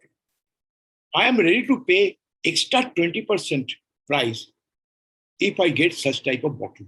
But today I am paying 20%. Now the question comes, how to check whether there is a 20% recycled material or 10% or 30%. There is no international standard, as I know in ISO, no international. So this development we are doing jointly with IIT, Defense Research Laboratory and CPET. And almost we have got a breakthrough, the test method. So these three, because I am going one step ahead, I am not talking about how to collect or what to collect. Just I have talked about that company, which maybe separately I can take the name, but otherwise in the open, I don't like to take the name. I understand that. Yeah. Mr. Banerjee, I may have to interrupt and ask you to now wrap up. Yeah. That is the thing I'm telling. Even for e-waste, someone was talking, there is a system and everything is in place. So this is the thing I am just wrapping up. Anything with one-to-one we can discuss. Okay. Thank you. Great. Thank you all of you. Yeah. Thank you, Mr. Banerjee, for that. I think Mr. Sharma is here, Mr. Jha is here, the ULVs that have mentioned some of their concerns on e-waste, on MLPs. I think organizations like the Indian Plastics Institute, Plastic Day are doing a lot and can be approached to find lasting solutions on this. I would now like to invite Mr. Asad Varsi. He is the CEO of EcoPro Environmental Services. Mr. Varsi has done a lot of work with Indore Municipal Corporation, and we have in the past heard some very candid observations on really what goes on at the ground level. And as an expert, I would like to ask you, all the challenges we heard today from the municipalities, when we come to the real solutions here, what are the opportunities and what are the solutions that you and other experts and other private companies here can actually provide and work together to create an ecosystem where waste management actually shows some results? Thank you, Afreen, and good afternoon, everybody. Basically, as very rightly said by you, that everybody is telling about the problems, nobody is coming up with the solutions. And now it is high time where we need solutions. And that is what? That was my dream, that at least in India, we should have a city where we can say that we have a waste management system. And luckily at that time, I got the type of political and administrative support to my entire concept. And this is how Indore model has emerged. And the reason why it emerged, because in JNNURM, the same model has failed. So from the learnings of the failures, we decided that how and what we have left behind and now how to cover it up. Basically, when we talk of waste management, we have to look into comprehensive approach. Either people are talking about plastic or people are talking about organic waste. Apart from that, there are n number of ingredients. There is glass, there is metal, there is paper. So until and unless you don't come up with a comprehensive approach, you can't succeed into it. And for that very reason, it is very important that just like in Indore, let's all of us take a step, target a state, and then pick up a city and develop it as a lighthouse project. That is what I call Indore as a lighthouse project, because it has enlightened the entire Madhya Pradesh. And when we started this journey, at that time in top 100, there was none city from Madhya Pradesh was there in this survection and the ranking of the cities. Once from 2017 onwards, since last consecutive 6 years, we are #1 city. Now there are more than 23 to 24 cities from Madhya Pradesh who are there in top 100. So it has worked as a lighthouse. That is where we have to focus. And I very strongly believe into that if we want, first of all, we need a comprehensive approach, because if we want to, I have a number of ideas, and if I want to explain all, I think it needs minimum 1.5 to 2 hours. So for that very reason, I will just put in some points where, first of all, we need to have a comprehensive planning, and then time-wise, and we have to break it into pieces when it comes to implementation, looking into the available finances. And secondly, the entire model, the comprehensive model, should be designed on CapEx OpEx model. We have to work upon the CapEx of it, we have to work upon the OpEx and how to make it a sustainable or a circular economy model. That planning at the day one is required, supported by strong political and administrative, because it's not purely engineering, it's not purely management, it's the major thing is the social engineering, that is the behavior of the citizens, behavior of the sanitary workers. So how to focus upon, and that is what Indore has done. And for that very reason, I am a very strong advocate of it, that if we want to really achieve in solid waste management, then it is the municipality or the state government who has to own it for at least for 3 to 5 years. Because apart from government, nobody has that sort of financial strength and along with the decision support and policy support, wherein because it's a dynamic planning. I always speak that waste management is a dynamic planning. It's not constructing a building or a bridge. So when you go for implementation, every day, every week, you have to assess your workings, your models, your work, how it is moving, even from segregation to everything. So that is where I call it as it's a dynamic planning, where you need a constant support from government policies, from administrators on field every day. It was so that for first 4 years, every day, the head of the institution, that is commissioner, he was there on field from morning 5 to 9:30. That was the biggest game changer, because if head of the institution is there on the field, then everybody in the municipal corporation will be. And prior to bring about and expecting a behavior change from the citizens, first of all, we have to train the entire staff of the municipal corporation. We have to bring about the behavior change in themselves. And that is what Indore has led, that with the success of solid waste management, because it's not only the sanitation department, all the departments of the municipal corporation, their departmental heads were involved into it, and they were on the field with commissioner every day. That has brought about the change, and that has bring about improvement in all the departments, not only in the solid waste management. It is so with Indore Municipal Corporation that public at large, they have that sort of trust that if municipal corporation will take up some work, it will be of good quality and it will be done within the time period. So that is where we focus when it comes to Indore, that in the first year on year, we had a 5-year plan. And in the first year, what we'll do, the entire project was designed on 3 words. If we want to clean the city has to be bin-free, dust-free, litter-free, complemented by strong door-to-door collection services and awareness and connect with the citizens. You can't bring about behavior change through a regulatory framework. You have to come up with a policy of carrot and stick. And you have to be friendly with the citizen. You have to enter into the mind and heart of the citizens, what their aspirations are, what their expectations are, and how to fulfill that. And that is where we focused, and that is why we succeeded in Indore. And so it is utmost important that we need bin-free, dust-free, litter-free, complemented by a strong primary collection system and segregation and awareness. Then there comes the real part from secondary collection and processing. So how to go for secondary collection, segregation, and processing, that's again a big story. Coming to processing, again, it is utmost important that we need for big cities, yes, we need a combination. That is what we in Indore, we have done a combination of centralized and decentralized model. That is what is needed. And when it comes to small towns and cities, again, for that very reason, if we really want to succeed into it, we have to come up with, for bigger state, we have to come up with a state level policy. Then we have to identify 1 or 2 lighthouse cities. And then we need a circular economy park. We need 2 to 3 circular economy park in all large states. That is what I speak of if we really want to succeed into waste management. All types of waste. It's not only plastic. Right now, people are mostly focusing on plastic because it has value. Then paper is the waste. What we'll do with that? Glass is the waste.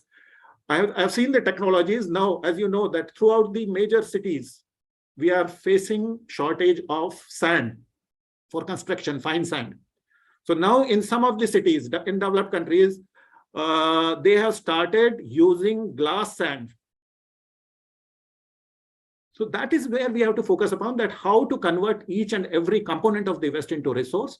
And for that very reason, apart from decentralized, whatsoever is possible, first of all, we have to focus on decentralized.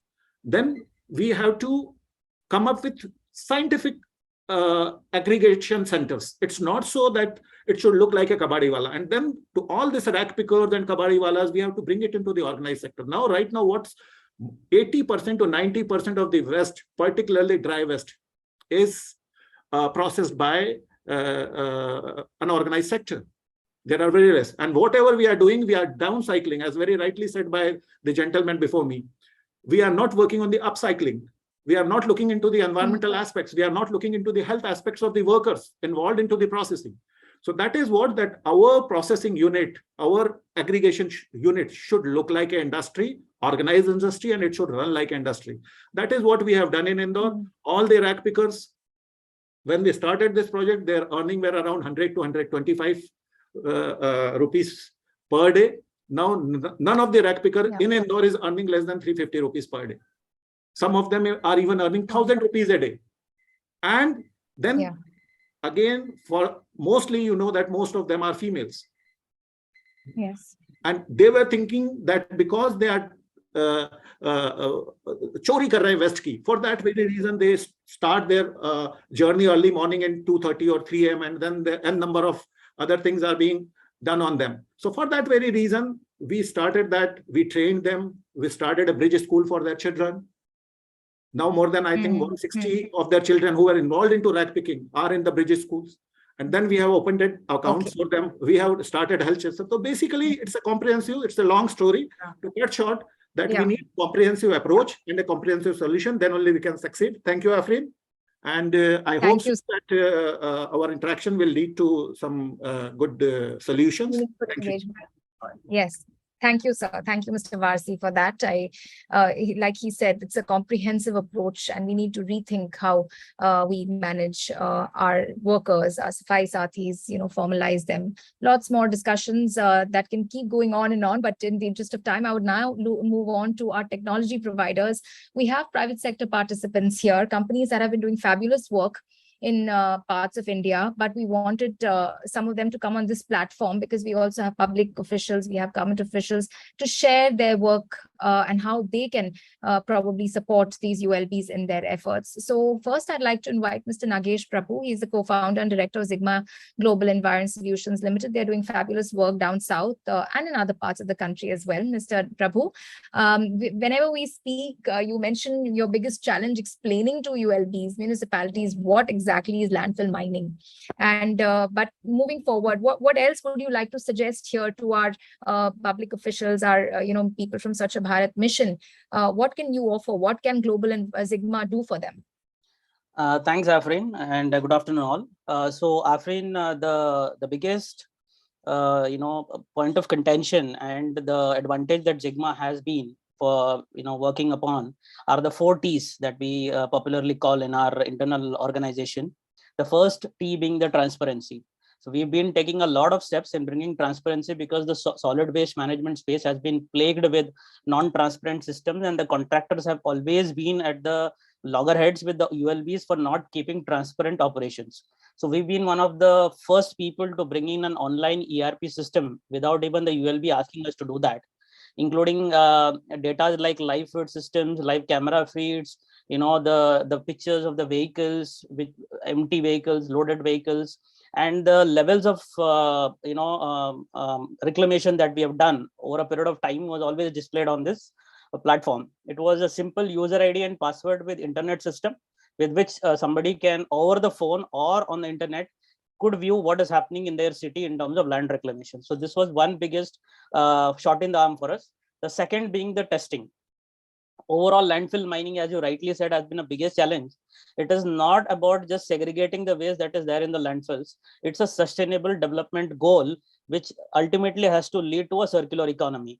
It is not that the material which is today in the dump site goes out and pollutes the other part of the city. So it's important that we ensure that the material which is being processed is completely stabilized. It is tested in terms of germination test, in terms of TCLP test, in terms of leachability, and in terms of pH, salinity, and electrical conductivity, so that we know the organic content is within the limits, and ensure that they are disposed offsite so that they work on a repurposing. We call it as repurposing. As Mr. Varsi was really pointed out today, there's extreme scarcity of sand, soil for infrastructure related activities, and we've been in the forefront in redeveloping abundant quarries, using this particular aggregate in building road embankments, road construction per se. We've been in tie-up with Kerala Mines and Minerals Limited to fill up their low-lying areas and stuff like that. So this is the second important part where you test and ensure that the circular economy is done in a true sense. Here, we also want to add that we were able to achieve a near zero residue with this model. And the third one is a traceability. Until and unless you give a last mile connectivity in terms of where the materials are gone, so that tomorrow if somebody comes and asks you that, yes, you have done landfill mining, but where is exactly all the aggregates have gone, that is when your real strength lies as a ULB and as a contractor both. So we ensure that this is also a part of our ERP system, where the co-processing certificates, the certificates from the recyclers, which are either state registered or having proper documentation, and where exactly is the the soil, sand is today going, is completely displayed on the ERP screen, so that it is available for all and there is no need of RTIs being placed. The fourth is the most important part.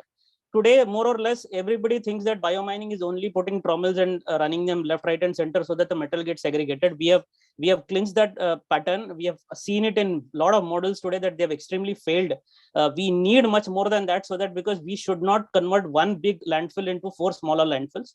We have been inventing a new and customized machinery to ensure that you have a near zero residue, so that all the material that is there inside the landfills could be completely cleared, it could be repurposed. And there has been a lot of complaints from the RDF that the material coming from legacy waste cannot be used in their machines because of their high ash, and we have broken that clinch. We have brought the ash percentage below 20%. We are currently supplying to more than 25 cement plants, and it's increasing as days pass by. They are coming forward and with open arms. The only reason for this is because we have been continuously adding on our machines to ensure that there is good quality material that is coming out. Now, in real term, a landfill mining, according to us, would be that you bring the material which is today in the landfill into the economy, so that you do not actually mine or use virgin material. That itself is a big thing, because ultimately your carbon footprint is going to improve, and there the real essence of landfill mining puts into forward. Because in my last conversation in CS, there were a lot of people saying it is not landfill mining, it is inert mining, because 70 to 75% of your material in these landfills are inert.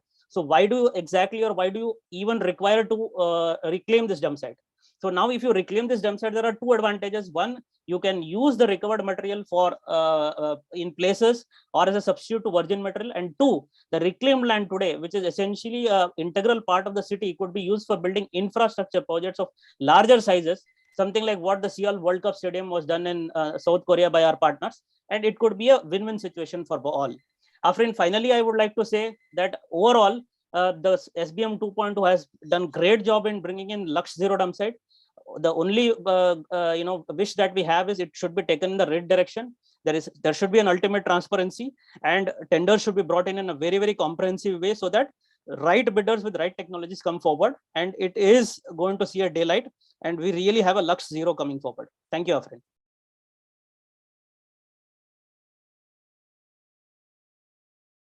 Afrin, you're on mute. Sorry about that. Thank you, Nagesh, for that. Always a pleasure, and very comprehensive list from you, 4 Ts. And I do hope that the ULBs present here today, the government officials really act on this so we have meaningful solutions. Moving on, I would now like to invite Mr. Ravi Chivukula. He's the director and CEO of CNMI Martin, which is doing great work in other countries in Europe and lots of other European countries. But they've also now made some very good projects happen in India. Mr. Chivukula, could you please throw some light on that for us? And once again, just as quick as you can. Yeah. Namaste, everybody. Really a challenge to say something in 5 minutes, but I will try to do so. Just a word about our company, Clim Martin Private Limited. It's a joint venture company between a French and a German entity. The French entity is a Paprec Group, which is it's a leading player in integrated waste management, mastering all 3 recovery loops, including material recycling, energy recovery, and organic recovery, with a turnover of over 2 billion euros. The other joint venture partner is Martin, which is well known, with over 1,000 lines of waste incineration plants in operation in 34 countries around the world. So this JV has been actually started in 2017. For the first time in Asia, to focus for giving a turnkey solution for thermal treatment of solid waste in India and Southeast Asia. We focus on Make in India. So the technology is from Europe, but it is completely industrialized in India. There is nothing coming from Europe now. Everything is industrialized in India. That is why the cost portion, you will get a European solution at an Indian or Asian cost. And we have been able to succeed in selling our first solution in Thailand, which is a major market. Of course, India has to be the major market now in the world. There are about 1,000 plants operating in the world, but less than 1% of them are in India, maybe around a dozen plants in India. So the potential in India is enormous, but for many reasons, which I think the panel members are all aware of, have not really taken off. Technology is one aspect of it, and we are bridging that gap by bringing the technology from Europe and making it in India so that it is competitive. And also we have all the return of experience from our European partners of whatever problems they might have faced with various varieties of waste characteristics. So we know in India, the waste characteristics could change. Seasonal changes, changes from urban to rural, and from north to south, east to west. So a wide range of calorific value, a wide range of organics, wide range of moisture content. And our technology has been fine-tuned to adapt itself and provide a solution for a wide range of these characteristics. So, and we have been very successful in implementing it, and we have very good partners, suppliers in India who have helped us in industrializing this. And we have been, and recently we have a breakthrough of taking part in a prestigious project in Mumbai, in the famous DNR site, which was long time coming. So we really look forward to implementing this, and probably it could, be a kind of a benchmark for us. I mean, we could go on and on, but the basic focus is make in India and get the best technology, best available technology, make in India, very competitive. But we do look forward to, but it is a highly competitive field because it is high capex and high opex.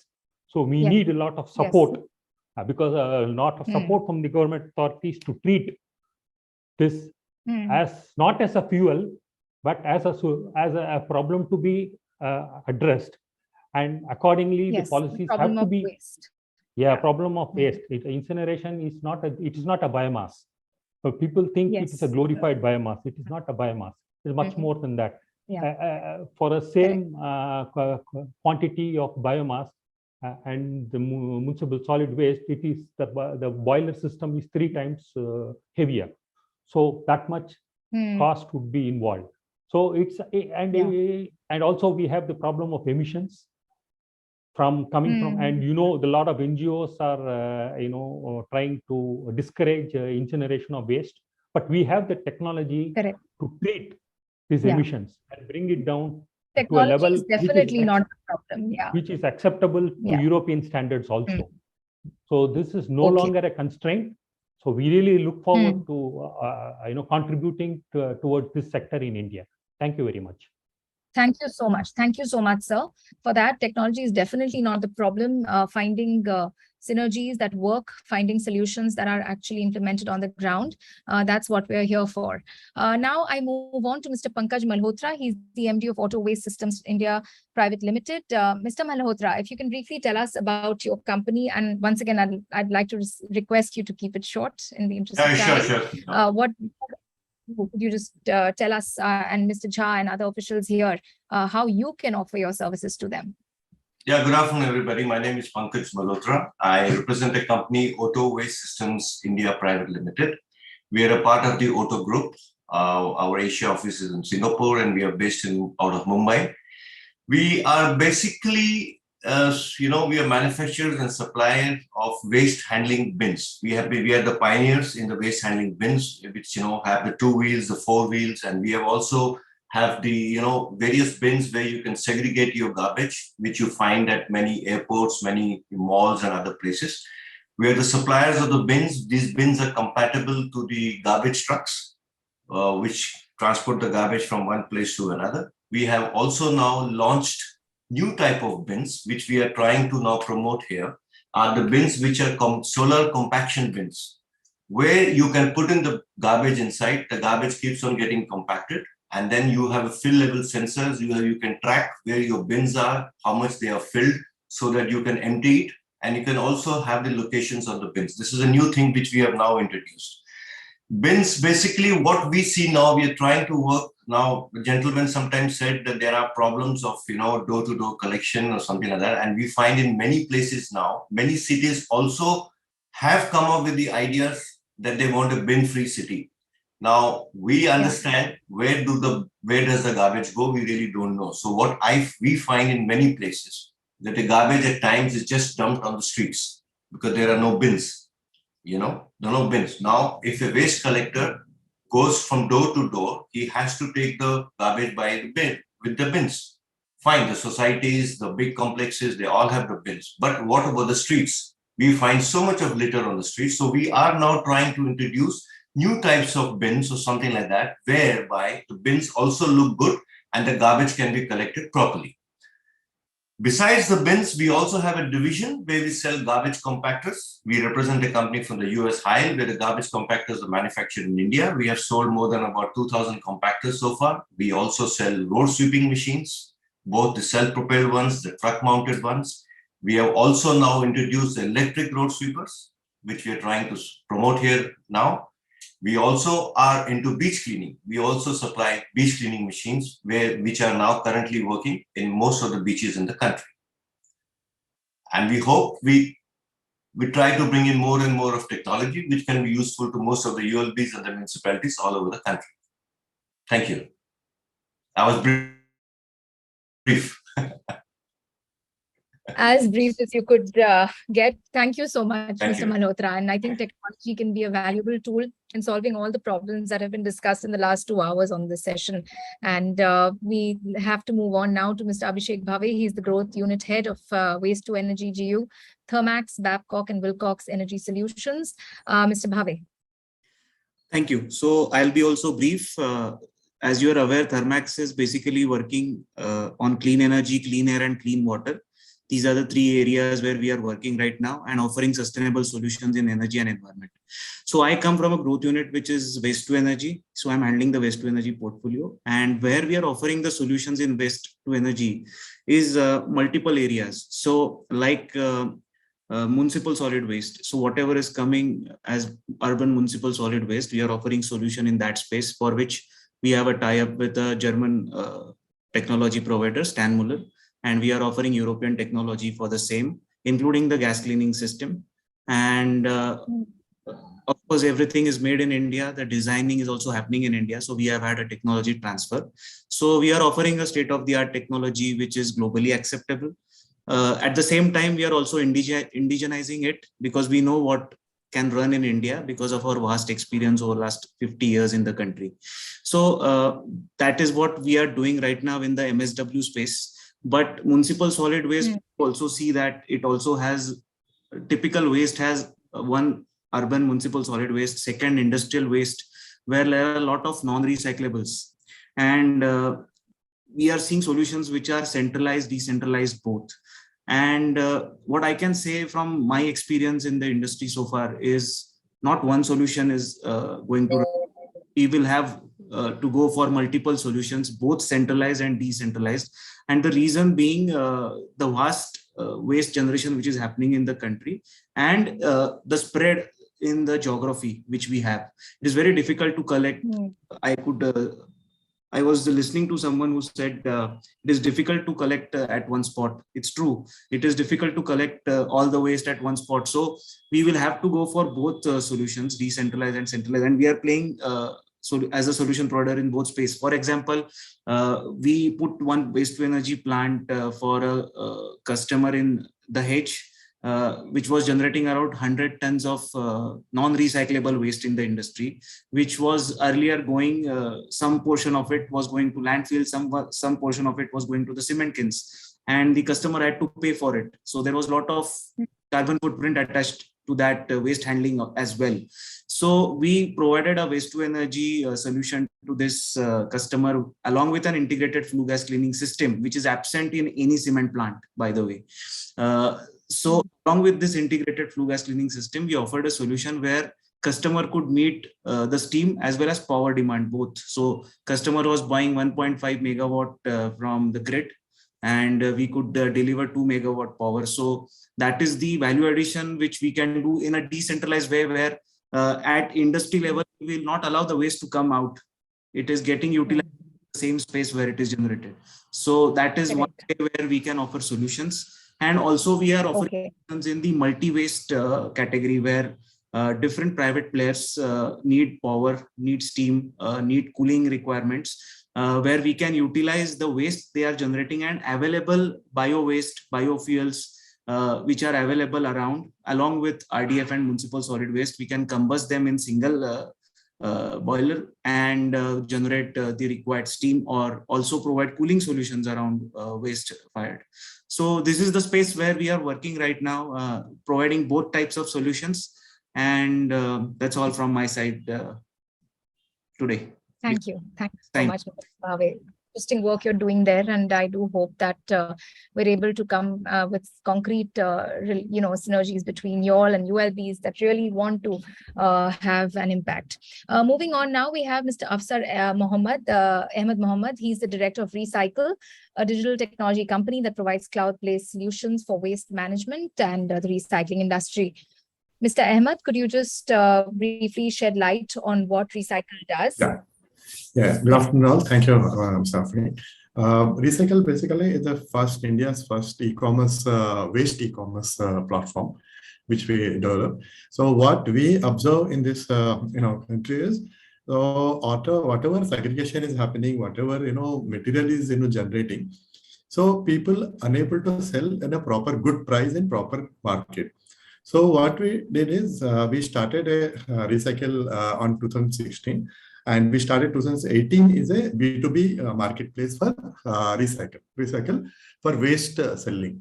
So in this marketplace application, any waste generator who can onboard and we can download the app, and he can sell the material any place in India, overall India. Like presently what is happening is any waste collector or aggregator is there, he can sell it material to either a mediator who will be the trader, or he can sell it to nearest recycler who will mostly will not pay proper price because taking advantage he is only the person. So in this application, we ensure that they can sell it the material to any recycler. They can select the recycler and price as per the market price and payments assurance, because most of the time what happens is recycler will mostly aggregators, they will afraid to sell the material unknown people, because the payments they receive or no, the quality reports, all these issues will come. So what we do is we take the assurance of the payments, on-time payments actually. So this, when the aggregator sells a material, and we also train these aggregators how to maintain the quality, better quality, best quality material, where you can create a brand of his material so that recycler will love to take his material kind of thing. Then 2019 we got FICCI and TERAI award and Circular Capital Award 2020, and 2022 Morgan Stanley $22 million they invested in our startup. In this, actually, we have majorly two programs. One is, as I told, like the marketplace application. In marketplace, paper, plastic, metal, presently, majorly we are taking. And around 40,000 metric tons per month we are, selling to the recyclers, overall India. So here, when we come about how this will help to the recycler. So in our country today, what is happening is we are importing around $100 million waste from other countries. When we are generating millions tons of waste here, we are importing millions rupees and importing the waste, and which is impacting directly our GDP, and it is impacting our rack pickers. It is impacting our total waste segment. Recently, what happened just last week? There are millions tons paper like carton boxes imported from the foreign countries. For the European countries, is a dump yard. For India, is a dump yard. As soon as they imported this waste, so Indian market paper price has gone down like anything. So once the paper price gone down, who will collect? So rack picker, if we want at least make at least 20-30 rupees if we collect 1 kg. If the price is something 10 rupees or 8 rupees, why he will collect? He will he will do some other job. So that is what impacting. These imports are too much impacting. I think Mr. Sudhi as a director in MRAI, so I think he should take up this issue and stop importing the waste.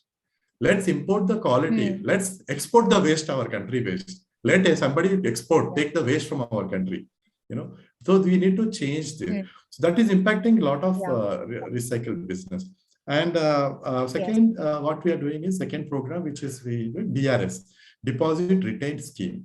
This scheme actually, our friends, most of the friends talking about collections, segregation and all. See, if until unless somebody don't have any incentive, why they will segregate, why they will collect. If it is MLP collection, if it is why rack picker collect, there is no value.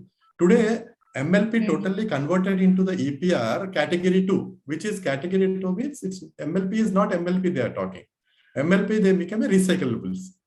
And there is no MLP. If you see portals, EPR portal, there is no, you're not finding MLP, but MLP is all over everywhere. So what is happening is if there is no incentive, nobody will collect. In our DRS program, we started Kedarnath successfully.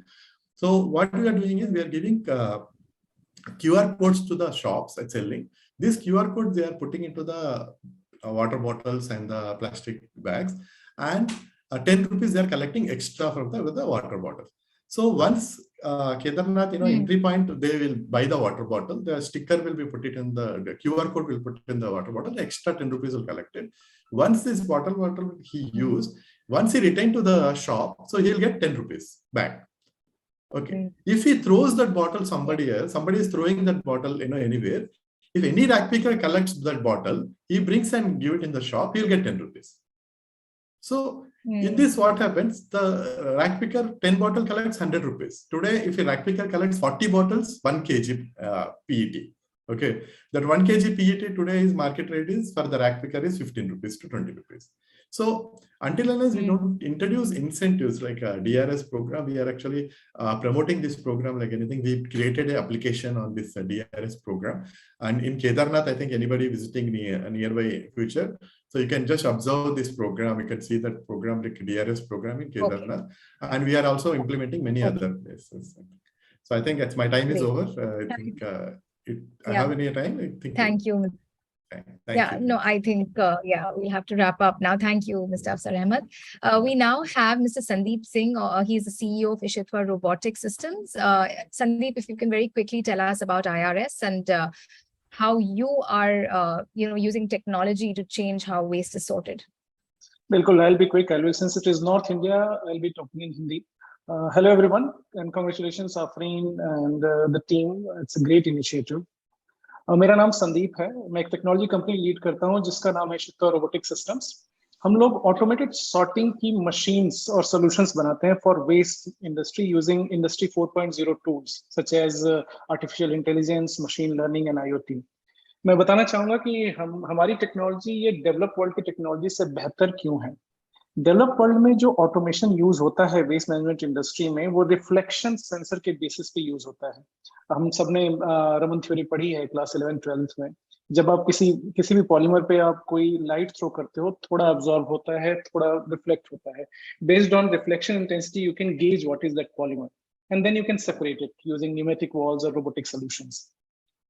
पर ये solution food industry में तो बहुत अच्छा चलता है, ये mining industry में बहुत अच्छा चलता है, पर वेस्ट में बहुत चैलेंज है।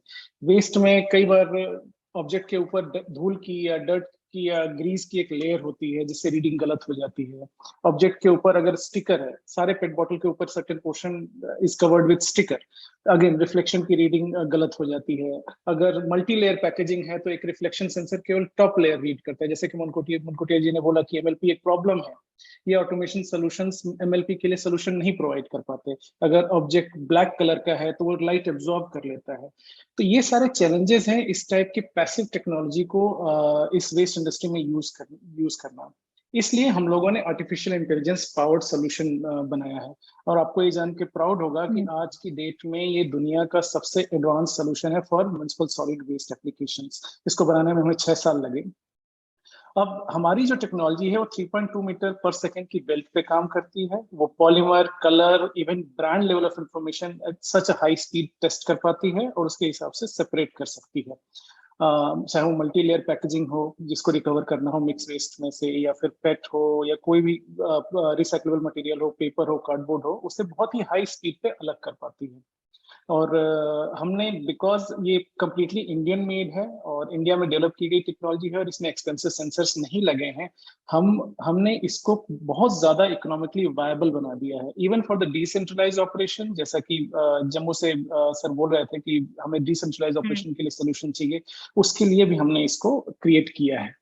और हमारा जो एयर सॉर्ट, हमने केवल एयर सॉर्टर नहीं बनाया एक्चुअली, हमने वेस्ट को समझा है, उसको एक टेक्निकल सब्जेक्ट की तरह से उसका अध्ययन किया है। और अब हम जैसे कि म्युनिसिपल सॉलिड वेस्ट में आपको फ्रैक्शनेटिंग, लिबरेटिंग, सेपरेटिंग ये सब कुछ करना होता है, तो हमने बहुत सारे मैकेनिकल इनोवेशंस भी किए।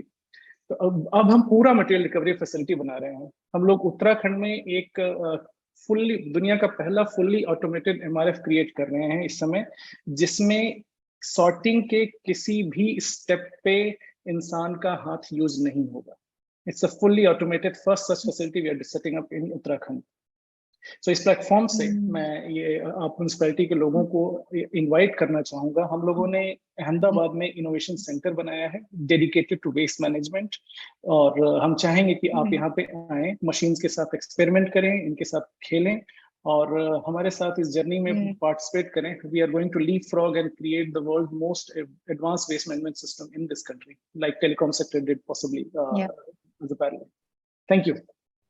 Yeah, thank you so much, Sandeep, for that very interesting work that you are doing there. Let's finally move on to Arun Murugesh. He's the regional director for EPR and MRF at Saha Zero Waste. Saha is doing brilliant work in a lot of parts of the country, rural, urban, both. Mr. Murugesh, you've heard our speakers from the government, the ULBs elaborate on some of the biggest problems that they are facing. What would you like to tell us about how your company can help them out? Yep, thank you very much, Afreen. Good afternoon to everyone, and great to listen to everyone's solutions out here. So as Saha Zero Waste, we're more than a decade old.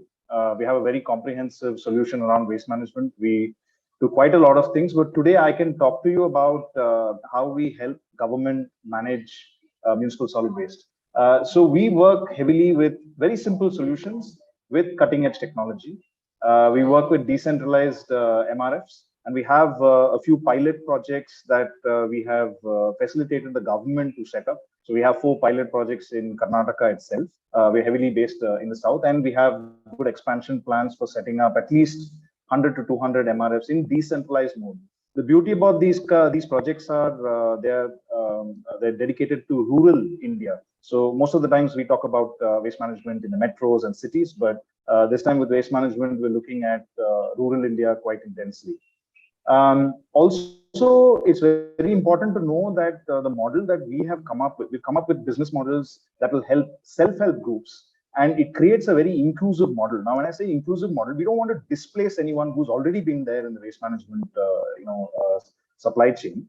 Our models will be able to help create commercial viability to everyone in the supply chain.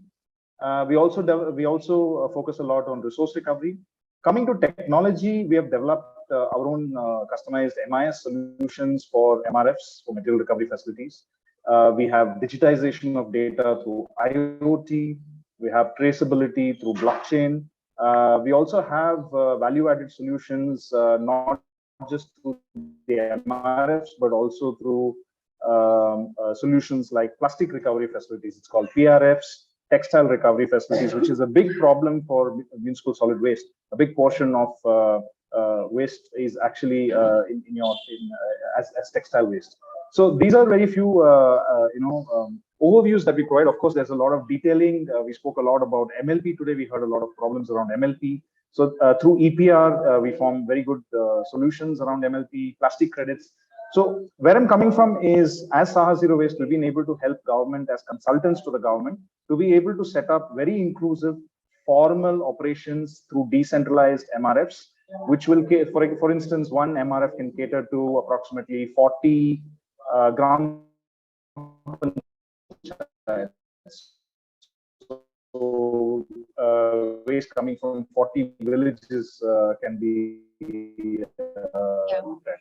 and like I said, a lot of data traceability, etc., is achieved in technology. So this is an overview, but yeah, there are many more details that I can talk about, but thanks for the opportunity. Thank you, Mr. Mukesh, for that. Thank you very, very much. Lots of news coming from Sahas, and it's always a pleasure as a reporter. I find it very interesting to see what all you all are doing. We now would like to invite Mr. Vaibhav Jain. He's the Vice President of AK Capital Services Limited. We've all talked about challenges and solutions, but it's all down to the money. Where is the CapEx? And there's so much interest in the Indian market. And we have Mr. Jain to throw some light on this aspect of waste management. Sure. Mr. Jain. Yeah, thank you so much, Afreen, and very good evening to all the participants. So today I'll be briefing about the financing options available for funding the green energy projects in the market. So first I'll be briefing about our company, AK Capital. AK Capital is one of the top merchant bankers in India and one of the oldest company in this industry. So we are specialists in Indian bond market since last 20 years and leading advisors and arranger of bonds for various private corporates, public sector undertakings, banks, state level undertakings. And if we talk of state level entities and more specifically municipal corporations, we are ranked #1 in this market in last 4 financial years. And in all, we have raised around 10,000 crores for various state level entities and around 2,500 crores for various urban local bodies in India in last 4 years. And we are empaneled with Ministry of Housing and Urban Affairs, Government of India, for helping municipal corporations, urban local bodies to raise funds through municipal bonds in India. Now talking of green bonds. So in India, till date, only one state level entity and municipal corporation has issued the green bonds. That is Ghaziabad Municipal Corporation, and we acted as merchant bankers for them. So I'll coming on to that later on. So how did they, what was the project for which they raised the funds? And we have recently been awarded as Merchant Banker of the Year award by SHI in debt market. And in the same market, we have also got India Bond House of the Year by IFR Asian 2018. So now coming on to because nowadays government is also focusing a lot in the green sector, how to promote this green energy. And in fact, recently government of India, they had announced that they are aiming to issue sovereign green bonds for mobilization resources for green infrastructure. And so coming on to this, there's in debt market now a lot of private corporates and entities, they are also issuing the green bonds. So and if you talk, because municipal corporations, they have a lot of scope into this sector, green sector, and these municipal bonds, they are covered under the separate SEBI regulations. And about the green bonds, SEBI has had issued a specific list of sectors. If we are working on in those sectors, we are eligible to issue the green bonds, green municipal bonds. So for I'll list out some of those sectors which SEBI has listed for this purpose, like renewable sustainable energy, wind, solar, bioenergy, other sources, clean transportation, sustainable water management, climate change adaptation, sustainable waste management, including recycling, waste to energy, means any sector related to climate and environment. And one more initiative which central government has taken, and they have been taking since last 4 years, they have been incentivizing the municipal corporations for issuing the municipal bonds. For example, if any municipal corporation, because financial capacity of municipal corporations is not, it is not very huge. So maximum, they generally raises up to 100 or 200 crores from the debt markets through municipal bonds. So central government, they give incentive of rupees 13 crore if any municipal corporation raises 100 crore through municipal bonds. And they have limited this incentive amount up to maximum 26 crores. So if we see in last 3-4 years, around 12 to 13 municipal corporations, they have come out with the municipal bonds. And only, as I mentioned earlier, only one green bond issued this municipality has issued, Ghaziabad Municipal Corporation. They had raised around 150 crore in March 2021 by issuing the green bonds. So the project for which they issued the bonds, so for developing a treasury sewage treatment plant. So by developing that plant, what they'll be doing, they'll be recycling the sewage water and selling it to the Saibabad industrial area. It's into the NCR, near to Delhi. So this was a very unique project where it will also, it was a green project, and on the same another side, it was also revenue generating projects. Because if you see most of the projects which municipal corporations they develop, they generally are non-revenue generating projects and only social in nature. But this project was social also and revenue generating also. So this was the main specialty of this project. And what some other municipal corporations, they are also raising the resources for Amrut projects, water projects. So those kind of projects, they are raising funds for. So I think for now way forward, what we can do for these municipal corporations. So because municipal corporations, they are involved into a lot of activities which are green in nature. For example, solid waste, water projects. So they can whatever projects, because what we have also noticed in this municipal corporations, that most of the projects they got stuck, they usually get stuck up due to lack of funds, because the government, they release the funds as per their capacity, and state governments also, they release the fund as per their capacity. So municipal corporations, they usually they are not able to raise the funds from the market. So here what our role comes, that we assist them as an advisor and merchant banker and provide end-to-end solutions by helping them get credit rating, because most of the municipal corporations, if you see, they are rated AA from credit rating agencies, municipal bonds. So, and if we see their standalone rating, it is very low, maybe in the range of triple B or double B or single A. So before going to the market, what we help them in getting the credit enhanced credit rating of double A category.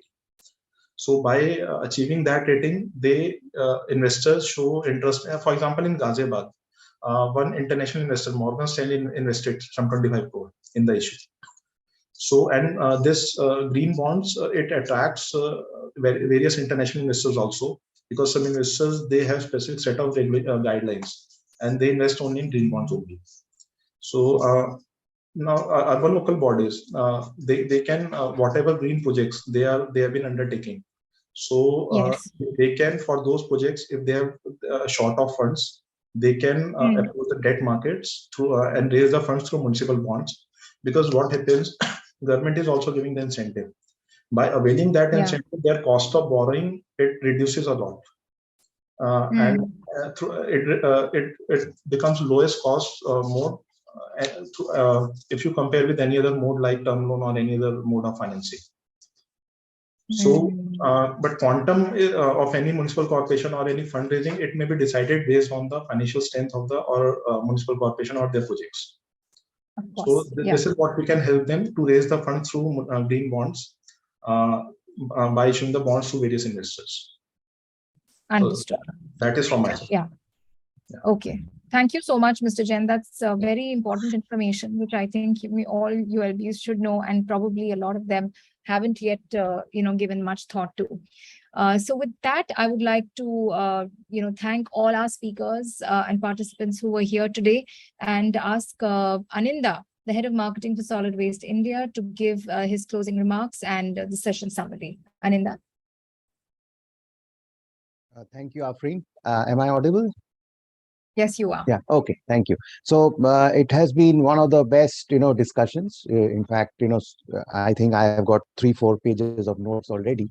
Now, I will not go into that, but there's a very famous proverb which goes like that: if you want to go fast, go alone, and if you want to go far, walk together.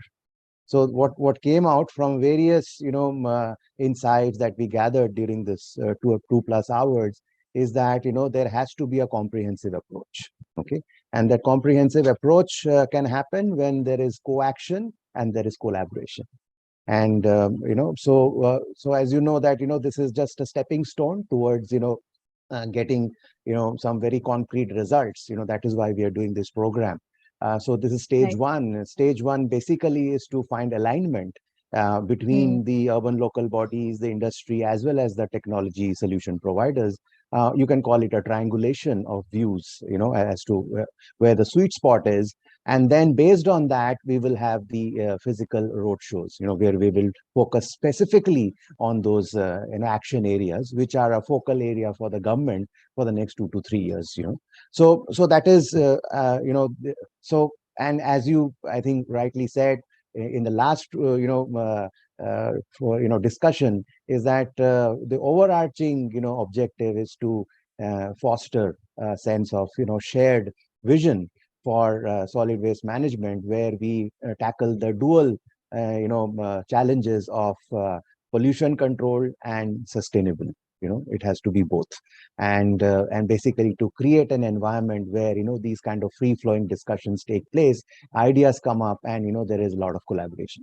So so this will this is the second virtual roundtable, and then obviously there will be a physical format of this in the form of a roadshow only for the northern region, where we will have a larger audience, and all the technology service providers will get an opportunity if they would like to participate, to make a slide deck presentation and have a little more deeper engagement with the government. And our role, as Umesh rightly pointed out at the beginning, is to be the interface between the government, the industry, as well as the technology solution provider. So thank you very much, for this wonderful session. And just to close, the final word, I will hand it over to Umesh. Thank you. Thank you, Aninda. Thank you, Afreen, for coordinating the whole long session. I would like to thank all the participants. Many of them, I understand, have moved out, but a lot of people could not complete or join the session as well. but they are very keen to go through the whole video, I'm sure. And I would like to also thank all our partners, the National Solid Waste Association, Material Recycling Association, SME Chambers, TTC Waste Management Association, Indian Textile Machinery and Accessories Manufacturing Association, Indo-American Chambers, Indian Plastic Institute, and the Times Group as well, who joined us as a media partner.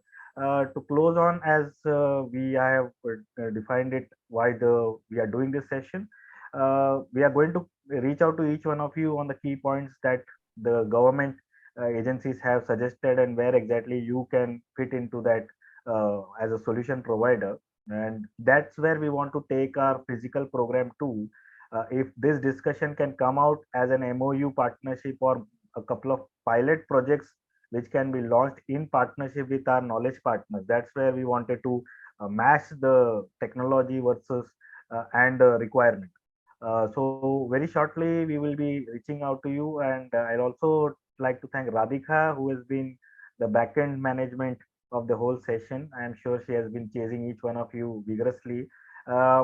Shortly we'll also be doing our South Zone post Diwali with the other states there. We'll share the link of the recorded session as well. And the next steps, of course, for us is to identify your solutions versus pilot technologies which we can do towards our physical event, which we assume will be towards December or January, is when we are planning to have it in the North Zone. So towards that, we'll be reaching out and connecting with you. Once again, thank you all of you for taking out your time and giving all your inputs, and we will be shortly in touch with you again. Thanks a lot. Thank you, everyone. Thanks. Thank you so much. Thank you very much. Thanks.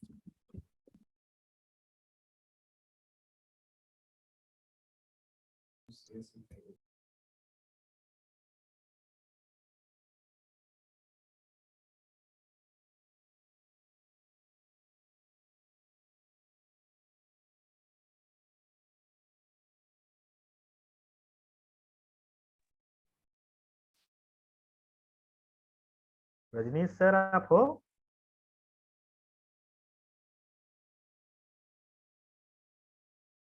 Hello? Hello?